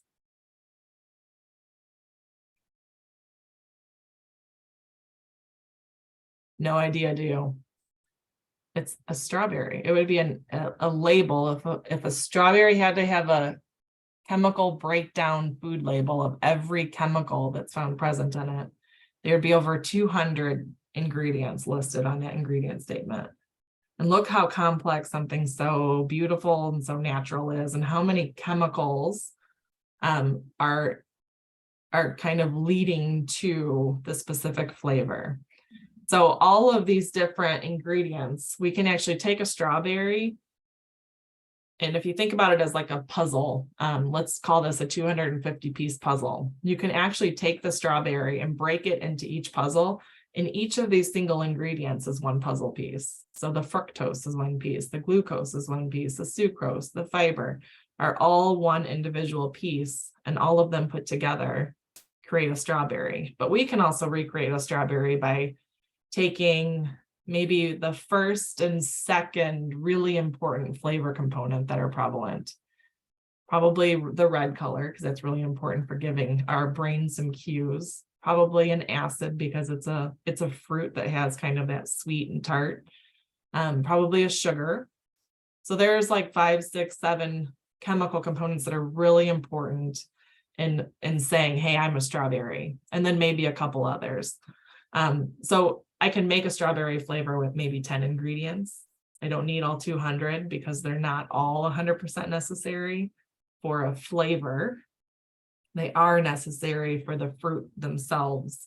So that's kind of how we then can take a natural product. We can extract and take apart take apart a natural product into all these different puzzle pieces and use different puzzle pieces to make and create. And that's how I can then make a natural birthday cake flavor, right? Because has natural ingredients, but there's no obviously natural birthday cake out there. There's nothing that's growing on a tree that's a birthday cake or growing from the ground. But using different natural ingredients from different natural products, I can make a natural birthday cake flavor. And that's kind of how that works. Kind of weird, but kind of cool. And then there are natural pesticides also found in our foods. And you guys know this probably too, because just being food aware, but a lot of people don't realize that when they say, I don't want any pesticides in my foods. Well, a lot of our foods actually naturally have pesticides, and even organic pesticides have some of these components in it. So just understanding that is understanding that's really important, but also understanding that we have carcinogenic products that are naturally occurring in our food. Like if you don't cook a lima bean, right, there are extremely carcinogenic components to that. What about, like, what's the main component that smells like almond that can kill people? Or that's found in like our seeds of our apples, cyanide, right? So there's really small amounts and some of cyanide that at larger levels or larger doses can kill people. And there's some in this example too, in cabbage, but there's cyanides that we know that can be really carcinogenic and very fatal. But they're found naturally in some of our foods. So just kind of parlaying that and understanding, a lot of consumers don't understand that some of those things are naturally occurring. All right. All right, so why are flavors important in our food? Go ahead and grab that peppermint.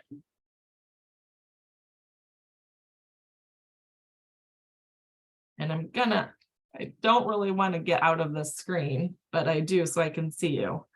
So go ahead and grab that peppermint. I am going to get out of it. I'll share my slide with you later. Okay. So you've got your peppermint, go ahead and open it, or your piece of candy or a food item or a Cheez-It or jelly bean, whatever you have. So the peppermint, go ahead and plug your nose. And I always tell people you can plug your nose. We could talk all day long. We could have a conversation like this all day long. Because you can still breathe through your mouth. So go ahead and keep your nose plugged, peppermint in your mouth. So nose plugged first, peppermint in your mouth second. What happens is your brain gets a signal from your tongue that says, hey, there's something in my mouth. Let's figure out what it is. Your tongue's trying really hard. Your tongue has taste buds on it that can detect the 5 basic tastes: sweet, sour, salty, bitter, and savory. You also have something called a trigeminal nerve. So it's a nerve that can pick up signals such as heating, spiciness, cooling from menthol, tingling from carbonation. It can pick up those sensates as well as the taste. That's all your tongue does. Can you taste anything? You know it's sweet and you know it's minty. Can you taste anything? Maybe a little bit of cooling. Go ahead and unplug your nose. And 1 second later, the time it takes to run an entire football field is about 1 second in your brain. So that's how long all those neurons and connectivities had to go for 1 second to get from your nose to your brain that says, hey, that was a mint flavor. So that's the length of that is the distance of a football field. Pretty insane, isn't it? So we need flavor in our food. Flavor is actually aroma. So if you ever come to FONA, or if you start smelling all these different things, flavor is aroma. Flavor is not taste. Have you ever tasted vanilla extract before? You spill some on your finger, you lick your finger. Taste disgusting, right? And it's because you're tasting the alcohol, you're tasting the bitterness of the alcohol, the drying of the alcohol, because there's an standard of identity set forth by the flavor industry and the government that says, in order to be vanilla extract, you have to have a certain percentage of vanilla beans, a certain percentage of alcohol. And that's what you taste. You get the sweet aroma, the sweet, creamy vanilla aroma, but the taste itself is that bitter alcohol.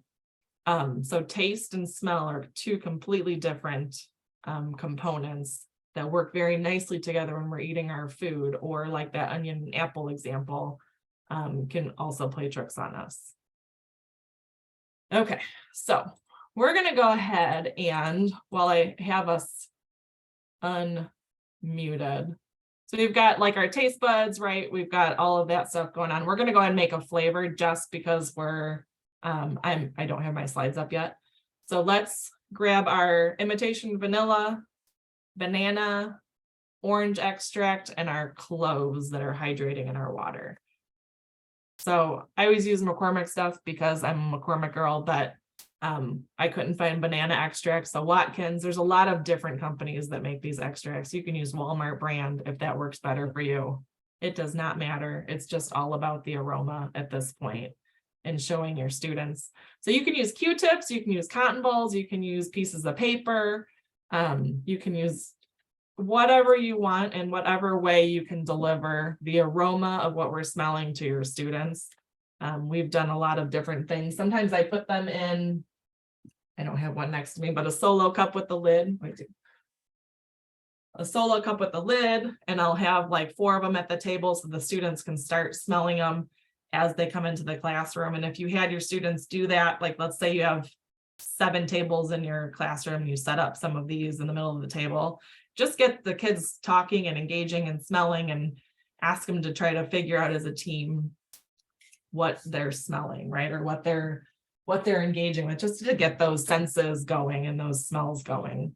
Okay, so the first one we're going to take is, let's do banana. So banana extract. So like I said, you can use, these are actually pretty inexpensive, and I tend to even rip them in half just to make them go a little bit, spread a little bit longer. You can get cardstock. Mine, they're a little bit thicker than paper. But I take it and I just dip it in the end, and they're all diluted in alcohol. So just kind of remember that as the students are smelling, they might say like, it smells like a Sharpie when they first start, or a dry erase marker, and it's because it's that alcohol that they're smelling. So you can kind of wave it off a little bit. Does it smell like anything that's familiar to you, a food product? And I don't tell the kids that they're smelling banana either. I want them to tell me what they're smelling before I tell them what they're smelling. So again, you might have to play around with something that is like it might be better in your classrooms to try to come up with like some of those candy. I haven't really worked with a lot of the candy aromas that flavor the candy that you can get at Michael's or at any of like the craft stores. Do you smell banana? Do you smell like a general fruitiness? A lot of Bubblegum to me. Say it again. Bubblegum. Absolutely. That's what I was going to ask you, if it smelled like bubble gum. So banana, which is kind of weird because a lot of people have like that polarizing, I love banana Laffy Taffy, or I hate banana Laffy Taffy, or banana runts, or whatever. But everybody loves bubble gum. How many people have you met that like hate bubblegum flavor stuff? Oh, there you go. All right. So that we've got one. But banana is a fundamental base of what that bubblegum is. So one strip, I'm just going to set it to the side. We're going to get ready to dip our next flavor. Let's do it in the vanilla. So I use imitation vanilla because imitation vanilla is typically just vanillin. Let's see if my ingredient statement, natural flavors. Yeah, vanillin is the primary component. So vanillin, you can, vanillin is one of the most naturally occurring components. It's very simple, it's very sweet and creamy. This is a little bit more complex. This is not, so this is not the vanilla extract I should have pulled. I don't know what vanilla extract you guys have. Okay. So if your ingredients have like natural flavors first, mine has some cocoa in it, and that's what I'm picking up. It should have vanillin as like the primary, like the cheapest vanilla extract, imitation vanilla extract you can get is the best because it's just that sweet vanillin, which is like a creamy, sweet, very generic. this one's a little bit more complex. That's why I like to use imitation over like actual vanilla extract, because natural vanilla extract is very complex. But it's okay. I'm just gonna set that to the side. What do you guys smell? Anything special? Definitely the cream smell, I guess. Cream Okay, so soda. the creamy. I smell like caramel or something. Okay, so I think so. Correct me if I'm wrong. You guys probably use imitation vanilla extract in your lab sometimes. Used to be clear, right? Used to be like a clear vanilla, imitation vanilla used to be clear. And now mine is like a brown color. Yours might be also brown and you're smelling some of those like caramel colors. Mine said it has cocoa powder in it, maybe for some of that like brown caramelized notes to make it a little bit more complex. I have no idea why, but it's definitely gonna, this experiment might not work for me. It might work for you. But if you can get the clear vanilla extract, that one, or the imitation vanilla, that one's probably best. All right, next I'm taking my clove. I'm setting that piece aside, getting my third strip in my clove water. So again, it's going to pick up some of the aromas, this because you have something that's very porous that wants to kind of grab onto all the different aromas and colors. So you should smell it. Do you smell it on your paper? Okay, so it smells, again, I don't tell the kids what they're smelling. I just have them tell me what they can connect it to. A lot of kids say it smells like Christmas. Any other connections? What do you guys smell?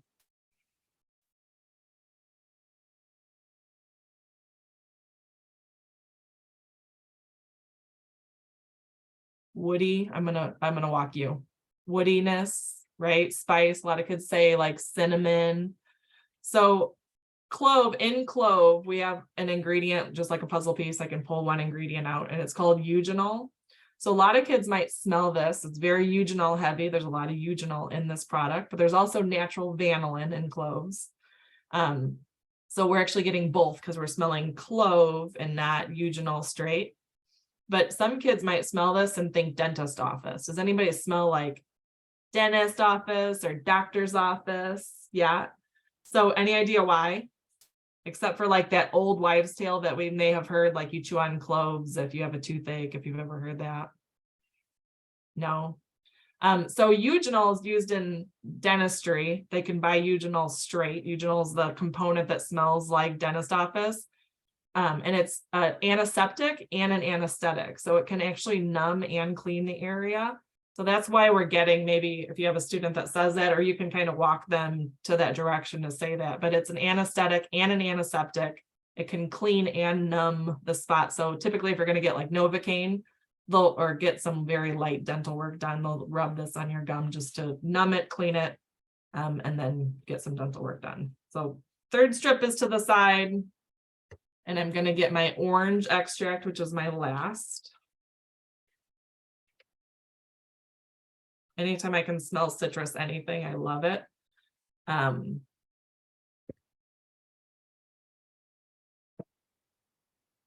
tell me what you smell. Ah, sorry.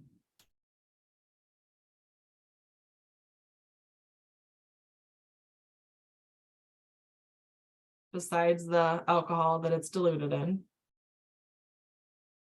what do you smell? Smells a little lemony, maybe. Okay, so maybe not just orange, but maybe other citrus. Okay.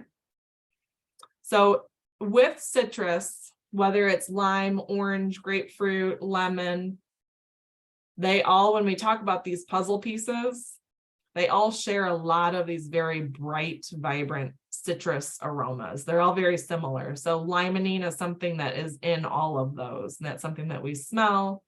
We think limonene or some of the oils remind us of maybe like a cleaner, a cleaning agent, a Goo Gone, degreaser, something like that. Orange oils are extremely good industrial degreasers. And that's why we always connect citrus flavors, citrus oils to cleaning ingredients, because they're just very good inherent degreasers, dedusters, things like that. Okay, so We've smelt all 4 components. It's not 100%, but if you smell, I'm getting a lot of the cocoa from my vanilla, so I hope that yours is not cocoa. But if you can smell all of them, and this might be a good time to even like get a baggie. And if you don't have one, that's fine. But if you try it again, and you can have the students like stick them in a baggie, shake it up, and see if it smells like anything. I'm getting the cocoa from my vanilla. But we're gonna run with that original like idea from the banana that we thought. That bubble gum. You're gonna get a little bit of that banana bubble gummy. You're gonna get a little bit of the spice, a little bit of the creaminess, a little bit of the brightness from the citrus. And if I didn't have cocoa, I would be smelling something somewhat similar to juicy fruit. I don't know if you guys get it. Do you get it? It's faint, but yes. Okay, it is faint. So maybe even like sealing that baggie up and letting some of those aromas permeate, maybe just do it now and set it aside and we'll come back to it. But all 4 of those components are present in juicy fruit. So I have the kids, again, industrial ingredients are more concentrated than what you guys can buy at the grocery store. But if you, the kids get a kick out of it. The kids love like the fact that they're learning about that's what flavors are. So we're building a flavor. There's no natural juicy fruit that we can pick off of a tree, right? But we just made a natural juicy fruit flavor. Or artificial, because we used artificial vanilla, but you get the picture. We made a juicy fruit flavor without having a juicy fruit tree that we could actually base it off of. Okay. So we're gonna, I'm throwing my slides to the wayside. We're just gonna go on to the next demonstration. Because I like seeing you guys. This is really hard for me to not see you. But I do have slides that go along with these and I'll share them with you at the end. I'll send them to Gayla and she can share them with you. But I have these demonstrations and then I have a couple slides with some light bulbs of some really like different ideas maybe to connect them to. But this is the job of a flavor chemist. A flavor chemist takes all these different flavor components, puts them together to create different taste. So I have one that's a cola that you can make with your students as well. The cola is maybe a little bit easier for the students to pick up on. So maybe try both. That uses lemon, orange. It's on the slides. And I'll share that with you later. Lemon, orange, cinnamon, and vanilla.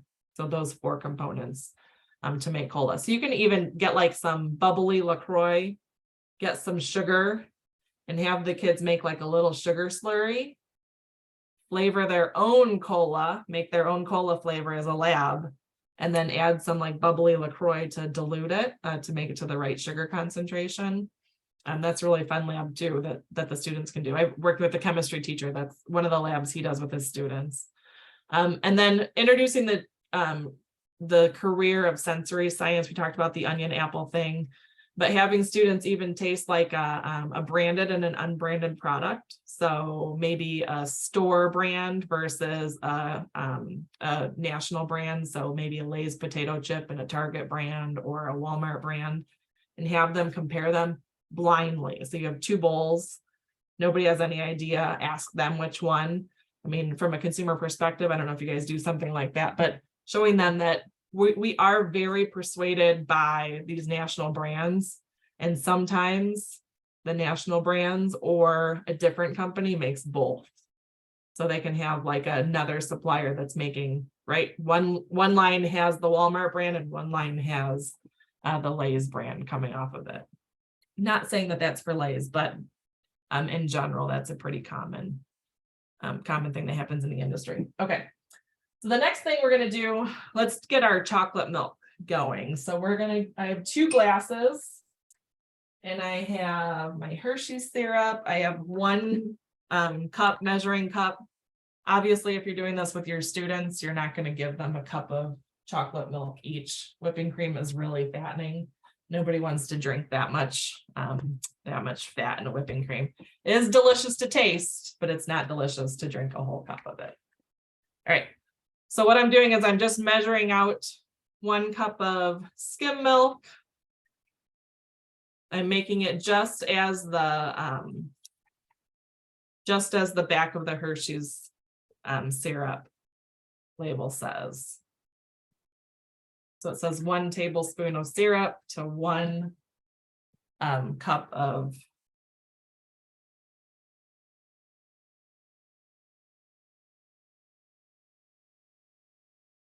So you always obviously want to pour your highest quantity product in first, like I did not do when I was doing the sodium alginate. So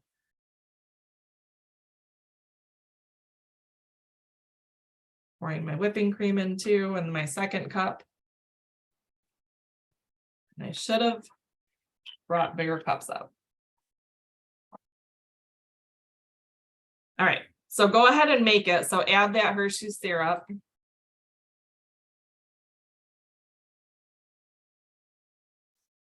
Your students can do this in their labs. They can make it even like one lab can make it in a, we probably wouldn't want it in a gallon, but like in a Kool-Aid 2-quart mixing container. And then go ahead and stir it so that it's all mixed in.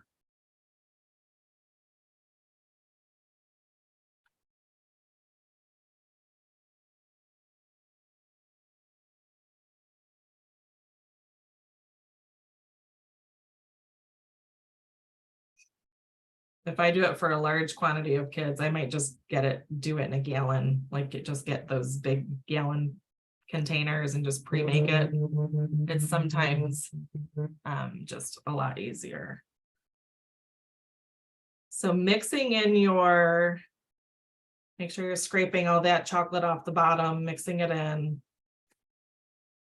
And what's going to happen is we're going to actually use all of our senses when we talk about how our senses play a role in the food that we're eating. And I know that you guys understand that plays a huge role in our industry. So every single thing that goes on the grocery store shelves is sensory approved. We have taste testers tasting every single thing. It costs a lot of money to put a product on the grocery store shelves. Food manufacturers actually buy spots at the grocery store. So if you can imagine, like, the most expensive place in the cereal aisle is where? Where do you think the most expensive place is? At eye level. Actually below eye level. So To a child, right? Eye level. amen, yes. Yeah, because you want those kids to go for those easy to grab items. And they are placed by, you never see really like cereal that's geared towards super high fiber, low sugar for an older individual at the very bottom, right? It's typically above eye level. So it's out of reach for the kids and where the older adult can get it. Okay, so you've got your 2 chocolate milks. I have my skim and my whole fat.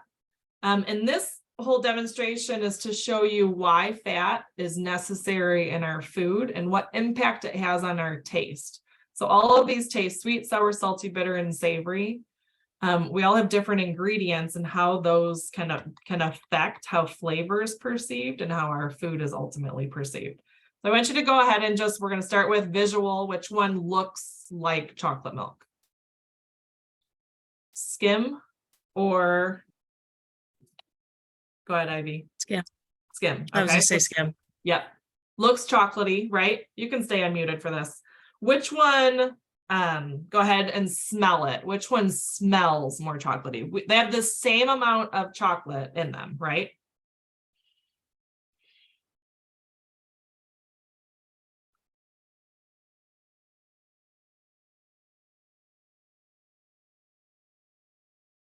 I think whipping cream to me.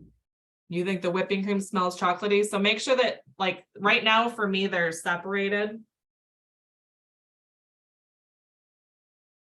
Like, get your nose in there. So we're looking at, I know, right? But that's what we do in the food industry. When we're evaluating, things get kind of crazy because you want to like gargle sometimes, you want to get things in the back of your throat. What do you think? When you're sticking your nose in it, which one smells most chocolate? Skim has a stronger chocolate smell. Yeah, so we should perceive more of that chocolate aroma. That's why I'm making you get your nose in there. The skim should have more of a chocolate aroma, and that's because that fat actually holds on to everything. It holds on to the color, the fat holds on to it, it's encapsulated. So it essentially captured the aroma, it's going to capture the flavor, it captured the visuals, that chocolate color. And so now we're going to go ahead and taste it. And I do want to pull up this slide just so that you can see the visual. So as we use different ingredients, wait 1 second.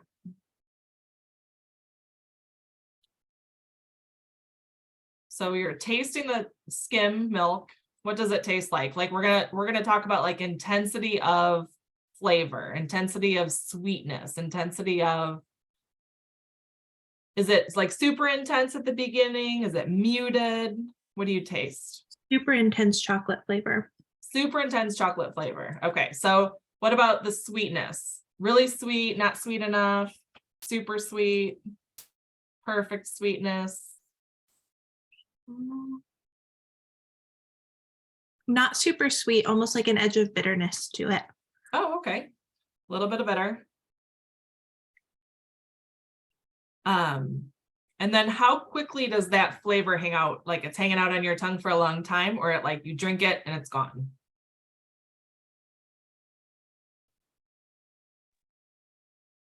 Goes away quickly, I feel. Yes, it does. It goes away quite quickly. All right, moving on to the whole milk, or not whole milk. You can do this with whole milk too.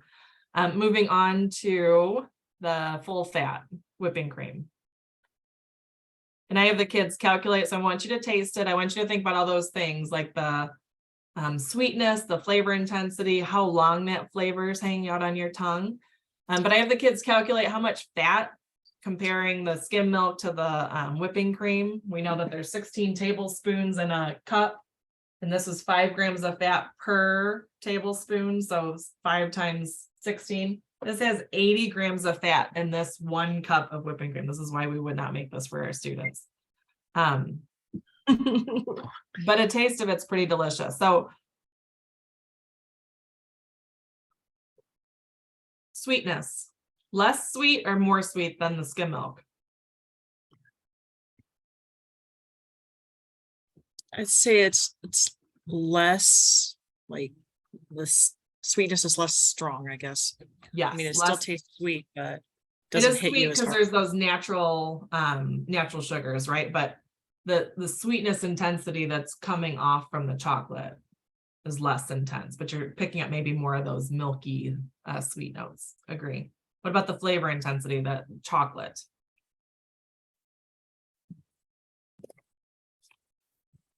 Less also. Less also. And then the flavor duration. So remember how quickly that chocolate kind of came into our mouth and went away on the skim milk version. What about the whole fat?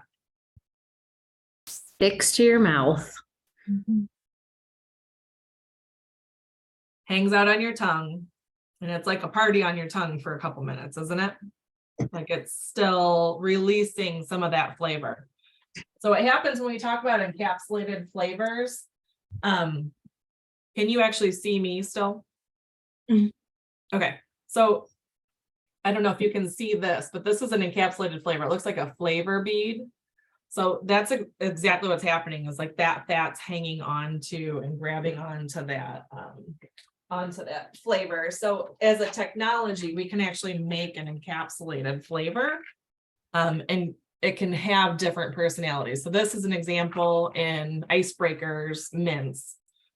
It has these little flavor specks. That's an encapsulated flavor. It's designed to, as we masticate, it releases flavor. In microwave popcorn, we use encapsulated flavors. Butter flavor, it's a hardened kind of fat, like solid product. And as it microwaves, as it heats up, the butter melts. And then the popcorn starts to pop and gets coated with that flavor. But you can't obviously have a butter flavor that's not refrigerated for that amount of time, just because it would become oxidized as well. So it has to be encapsulated and have different properties so that it's designed to release at a certain temperature and melt at a certain temperature. So there's all sorts of different ways we can use that same kind of concept. But we need fat in our food. So when like the 90s came around and they took all the fat out of the food, look what had to happen is we had to add sugar and salt, because fat's a huge part of how we perceive different flavors and how those kind of play alongside each other. All right. You can't see my slide because it's not moving. Let me see. All right. I'm going up a couple. Like I said, I'm going to share these slides with you. So this again is an encapsulation. So we're going to do it with something else now. And it's with that sodium alginate. So the sodium alginate can be used as a stabilizer, a thickener, an emulsifier, a hydration agent. There's a lot of different products on the grocery store shelves in our pantries at home that use algae, seaweed, known as carrageenan, or it's labeled as an alginate or an agar, used to help some of these products kind of stay stable, stay in solution, stay kind of emulsified or thickened, so that they're all uniform. There's no separation when we get home. And if there is separation, a lot of times food manufacturers will put full sleeve labels on things and say like shake well before opening, so that you can't see, because visually separation doesn't look good to consumers, right? They don't understand it. They don't understand why things separate. They think it's gone bad, or it's not fit to eat. So this is also called culinary spherification. So in like very fine restaurants, think about like a really high-end sushi restaurant. When you put soy sauce on a beautiful sushi roll that costs a lot of money, what happens? That soy sauce just kind of goes blah, right? Kind of falls all over the plate. Well, if I can make my soy sauce into these beautiful little beads and put one or two on each little piece of sushi, and then as I take a bite, I get a nice burst of kind of that saltiness to mix with that sushi. It's a more beautiful way to present it. It's a nicer way to consume it, not as messy. So that's kind of what we're going to make. Culinary spherification. In the food industry, we call it encapsulation. So there's a chemical reaction that's happening. So what's happening is I have calcium lactate. This slide says calcium chloride. They're very similar. They're both salts. And what's happening is that calcium is connecting to, so calcium lactate, doesn't matter if it's lactate or chloride. We're going to make sodium chloride, so a salt water solution, and the calcium is switching places with sodium and the calcium. They're switching places. So it becomes a different kind of a product. So do you guys have this? I forget. Does anybody have this at their house that they're doing this experiment with me? No, there's some cool things. So there's like waterless water bottles that can use this the same thing. Molecular gastronomy, that's the other terminology. But I do have a video link, like I told you. I'm going to exit out of it just so that I'm going to stop sharing. So that you can see what I'm doing. So I've got my solution is very thick now. And I have 1 cup of water. And I'm going to make that calcium chloride or calcium lactate solution really quick. So it's just like making salt water or sugar water. I know we only have 5 minutes left. I'm so sorry. We could talk for another hour. Or I could talk for another hour. You probably can't listen to me for another hour. But I have 1 teaspoon. And I'm just putting the calcium chloride, again, food grade, or calcium lactate is this one. They both came in the same package, so I'm just hydrating it. I'm just gonna stir it around. It goes into solution very quickly and easily. Okay, so then what happens when I introduce my sodium alginate to my calcium chloride? The chemical reaction that happens on the surface, okay? So that exchange for the calcium and the sodium happens on the surface. So you can use little droppers, you can use a spoon, you can do a lot of different things. I'm going to use my spoon.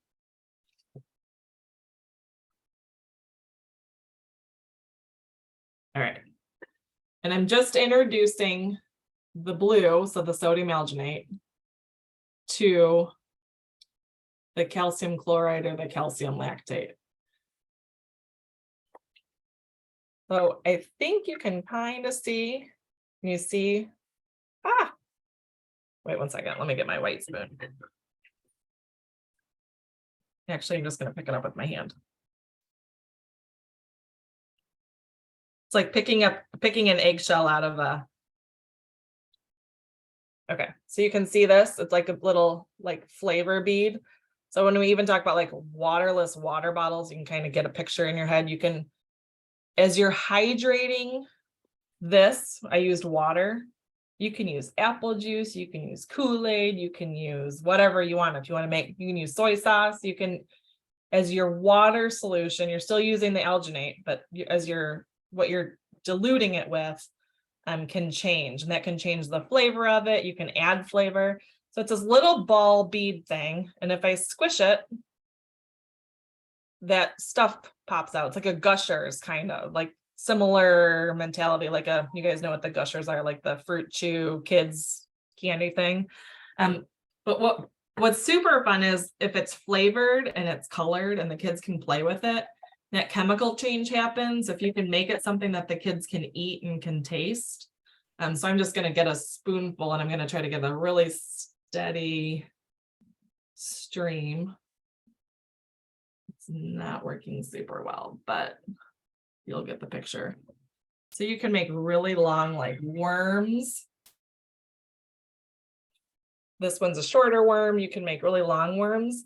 And again, that chemical reaction is only surface deep. So as you are playing with it, the kids will love this. They'll get a kick out of it, especially if it's something you want to wash it in a little water bath. If you're going to have the kids taste it, just so you can get some of that like salt water off of the surface of it.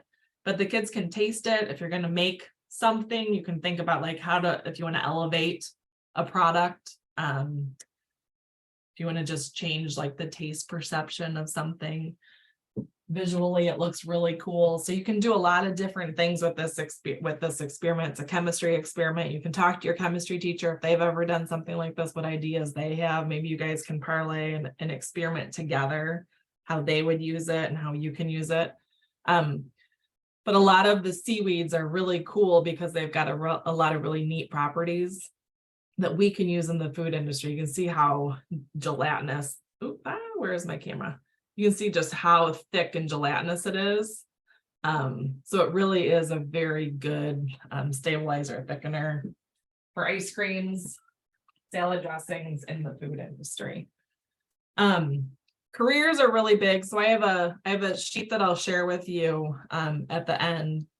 I'll send the PDF, but it has all the different career buckets at FONA. So what is product development? A couple descriptive sentences about what that is. Product safety and quality, food safety. These are all areas that are growing in the food industry. We always want to make sure our food's safe. We have a growing number of people to feed across the world.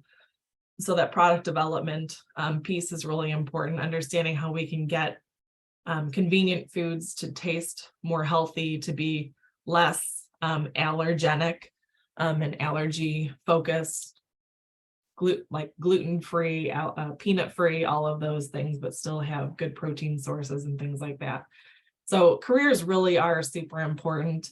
I'm going to share my slides, like I said. If you look at them, if you have questions, some of them have speaker notes, some of them don't. So if you're not sure what's going on and it's a concept you want to talk to your students about, by all means. All of our milk is homogenized. So we talk about like why it's homogenized, what that does, what that terminology means when it relates to our milk products and dairy products. And then go into that experiment with the chocolate milk. And then we can also go into making like baggy ice cream. Even if you're making like butter, you guys have made homemade butter before probably, where you put it into a ball jar and just have the kids shake it. So they have that mechanical force, similar to like a manufacturing facility. So you're putting some mechanical pressure force onto butter. All the fat molecules are sticking together. So there's a lot of chemistry and science behind that. I talk about that in some of those slides too. I try to give you links for videos, links for more information, some of the speaker notes, or at the end, if you want to find a way to insert more food science or scientific concepts into some of the things that you're teaching. I have probably like the last 15 slides of my presentation is all of that kind of stuff, different links. Awesome. Gosh, Katie, thank you so much. Of course, like, I'm a science chemistry nut. So to me, this is like so awesome. Teachers, I'm going to send you an evaluation about the content and next step, like if we want to have a part 2 and Katie's willing to do that, what that might look like. I would encourage you to do any or all of these in your classroom and then let me know. I'll follow up toward the end of the school year. I'm starting something in the fall called FCS Jumpstarts, and they're like virtual deep dives into new concepts you can use in the classroom, and wanting to have teachers who've actually used some things to show and talk about what they did and how it worked and how you would suggest people would do it. And I'd like to do one on this. So those of you that attended as teachers, if you're interested in the survey, please let me know if you'd like to be part of the Jumpstart for Food Science. That I'll have. I'm looking at August to do several in August, like a couple, like a Tuesday, Thursday with different topics, just as a way to get started at thinking and getting it, because excited to be able to do things we can grab and put in our classroom real easy. One of the things I do want to share with you that I guess is a request of mine is if you do anything like with the chocolate milk, or you do anything that actually has a component that could be misunderstood, if administrators or school board members, if the children that you had or the students you had said, well, what did you do today in Mrs. Hubbard's class? And they say, oh, we made chocolate milk. That makes it sound like you must not have had a lesson plan that day. So I would suggest that you end the day with, what did we do today? They're going to start by saying we made chocolate milk, and no, what did we do today? I did the same with 7th graders when I was teaching, and we were looking at friction in the microwave because most of our kids were farm kids. They could go home. They were only allowed to use the microwave. So I wanted them to understand the components of how it works. So we were doing this experiment on friction where we put large marshmallows in the microwave, ran it for a minute, 5 minutes, and looked at it and which ones got large and which ones didn't. And some had the carousel and some didn't, to talk about friction. Then at the end of the class period, they wanted to make s'mores, which, I don't mind that. But I made them tell me, what did we do today? We made s'mores. No, we didn't. What did we do today? We blew up marshmallows in the microwave. No, what did we do today? And finally, a student said, we did an experiment on friction, on chemical, on the atoms rubbing together, creating heat, which is how we heat foods in the microwave. And I said, okay, and I made the whole class say it together. So, and then I ended with, if someone asked you what you did today, we didn't make s'mores. What do? We did a scientific experiment using the microwave to learn about friction. So I do ask you, when you're doing things with food that on the surface looks like it's a fluff type class that you taught, make sure they understand the principles, because they're automatically going to go to the stuff that was fun. Then they are going to go to the scientific part of it. So that's just one suggestion and request that I have of you.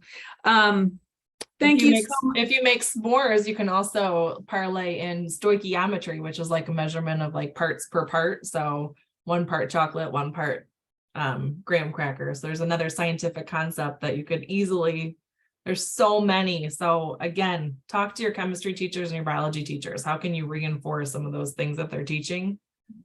They'll give you great ideas too. That's awesome. And as CTE, especially those of you that have Perkins funds, one of the things you're required to do is show how you're integrating academics.